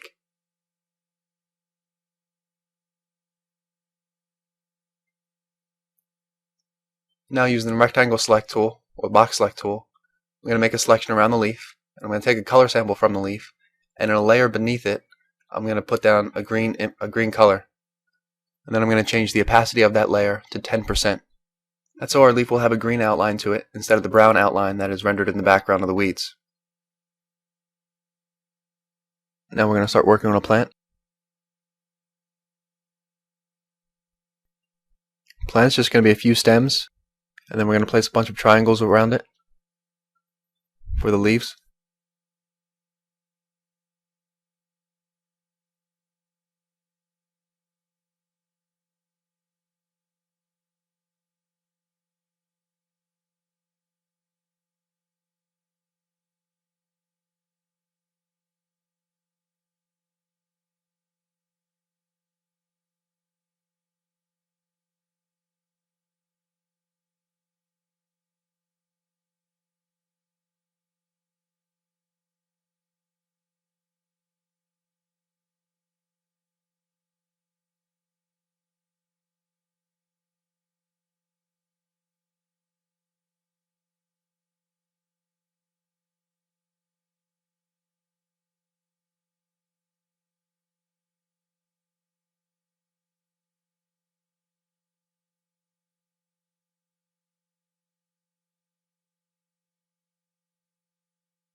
Now we're going to select all these UVs and we're going to unwrap them by using Project from View.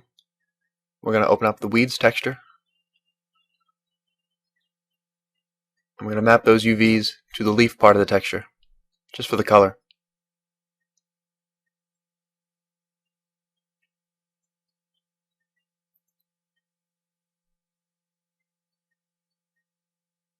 And we're going to create the leaves by creating another triangle.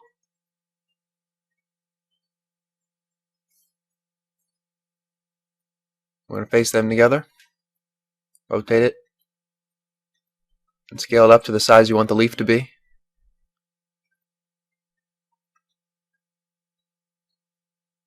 I'm going to select the edge at the bottom and I'm going to subdivide it. We're going to give this plane a little bit of depth. We're going to unwrap those UVs using project from view, and now we're going to map those UVs to the leaf.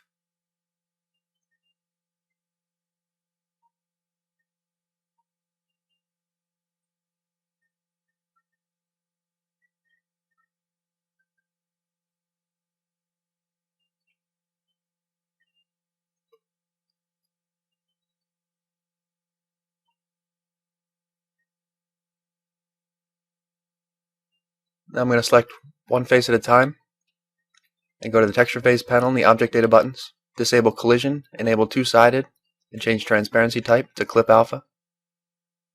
Now because it only works on active faces, we have to actually go into face selection mode, which is in the 3D view header, and select the face on the right and change those settings the same way.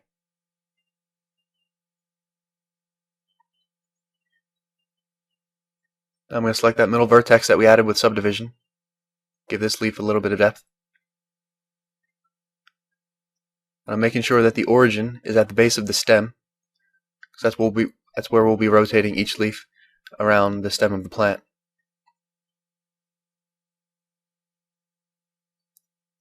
Now to make it easier to put the leaf on the stem as we duplicate it down, I'm going to turn on snapping mode, which in the 3D view header is the little magnet icon, and I'm going to change the menu to the right of it to face. So the leaf is now going to snap to all the faces of the stem as we duplicate it down. And now I'm just going to duplicate it and rotate it down each of these 3 stems. And then I'm going to join everything together in one mesh, add a material, and then add it to a group.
So now with the plan as one mesh, I'm going to give it the weed material, since it uses the same texture.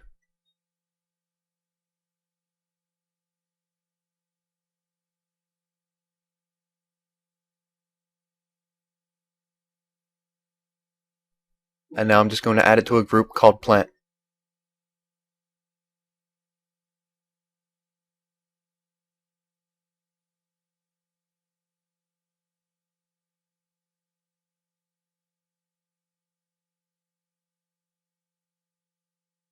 Now we're going to link in all of our prop groups. The hotkey for linking is Control, Alt, and O. I accidentally chose append here, but you can fix that by enabling link in the side menu. You can also find all of these options in the main file menu. So I'm just going through to each prop file, navigating to its group folder, and selecting the groups that I want to link in.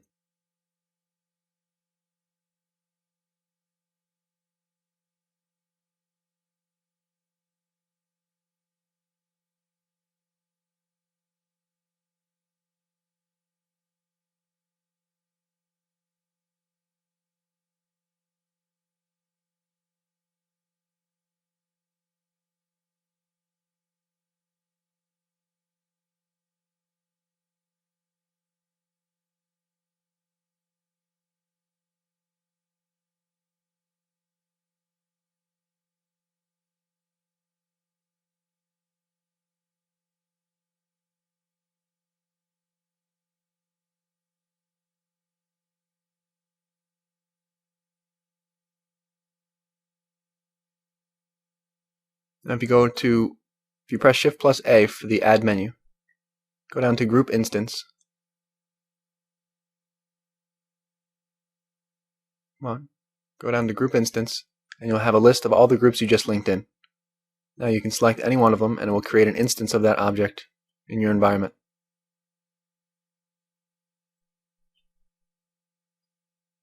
Right now what I'm doing is just selecting one of the pieces of sheet metal, and I'm separating it. Well, I'm duplicating it, then separating it. And I'm going to transform the origin to geometry so it centers the center point there. And I'm just going to use this one sheet of metal all around the environment, just like we did with the plywood. I'm going to add that to its own group called sheet metal, although it doesn't matter.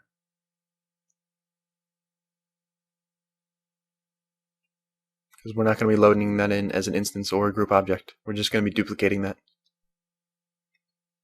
So I'm taking another sample of sheet metal, a different one. I'm going to do the same thing, duplicate it, separate it, transform origin to geometry, add it to a new group, and move it to a different layer. So now we have two separate pieces of sheet metal we can duplicate all around the environment.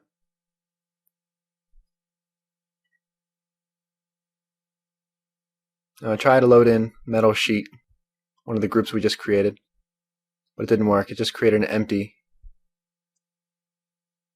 So I end up going into the layer I moved these sheet metals, or those sheets of metal, moved it back to the first layer. Along with the plywood, I moved that to the first layer as well. We're just going to use regular old duplication with plywood and the sheet metal.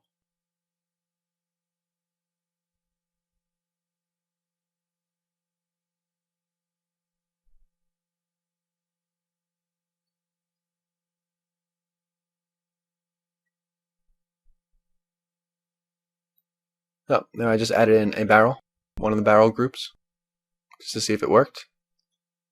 And it looks good. I deleted it. Now what I'm going to do is just duplicate a bunch of pieces of sheet metal and plywood along the fencing to create kind of walls and corridors, because this environment is way too open. You shouldn't be able to see from one end of the environment to the other. Not in an environment like this anyway. So we're going to create some walls, make this place a bit maze-like, and then we're going to throw down all the other props just by pressing Shift and A, going to the Group Instance option, and then selecting the props that we want to add in. This is the fun section. We just get to go around the environment, throw everything down on the ground, build things up, add so much extra detail, and in the end it always looks a million times better.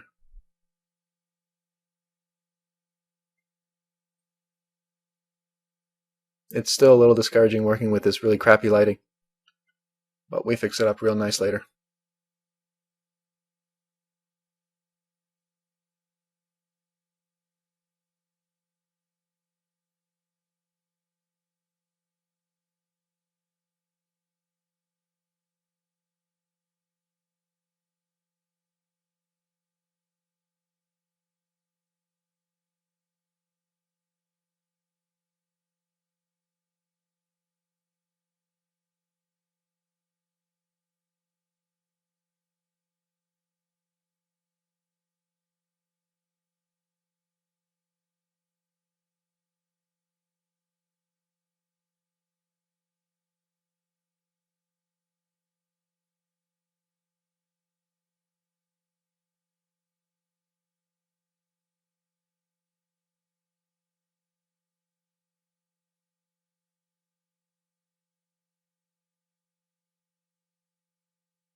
I'm moving all the props into their own layers.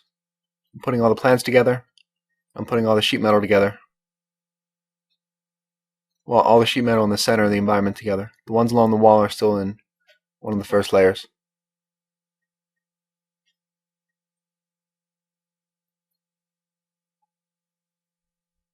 Now on the sheet metal layer, I'm going to join all those together into one mesh. And in edit mode, I'm going to duplicate it all and flip those normals so that they're now two-sided. The reason I'm not just changing the faces as two-sided in the texture face panel is because we actually need two physical sides to those pieces of sheet metal. Because when we bake AO maps and shadow maps later on, we need two sides of that piece of sheet metal to bake onto.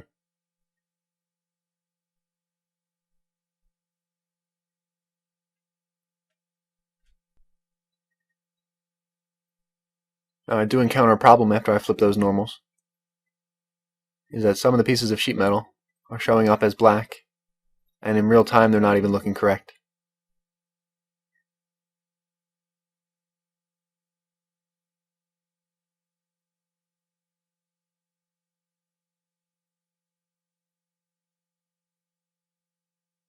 But I fix that just by going into edit mode, selecting all the vertices, and then going into the specials menu, which is the W key, and selecting flip normals. Now I'm not sure why things screwed up there, but flipping all of the normals seemed to fix it. The main goal here is just to have a piece of sheet metal with two sides, with the normals on each side facing the opposite direction, so that it's essentially double-sided.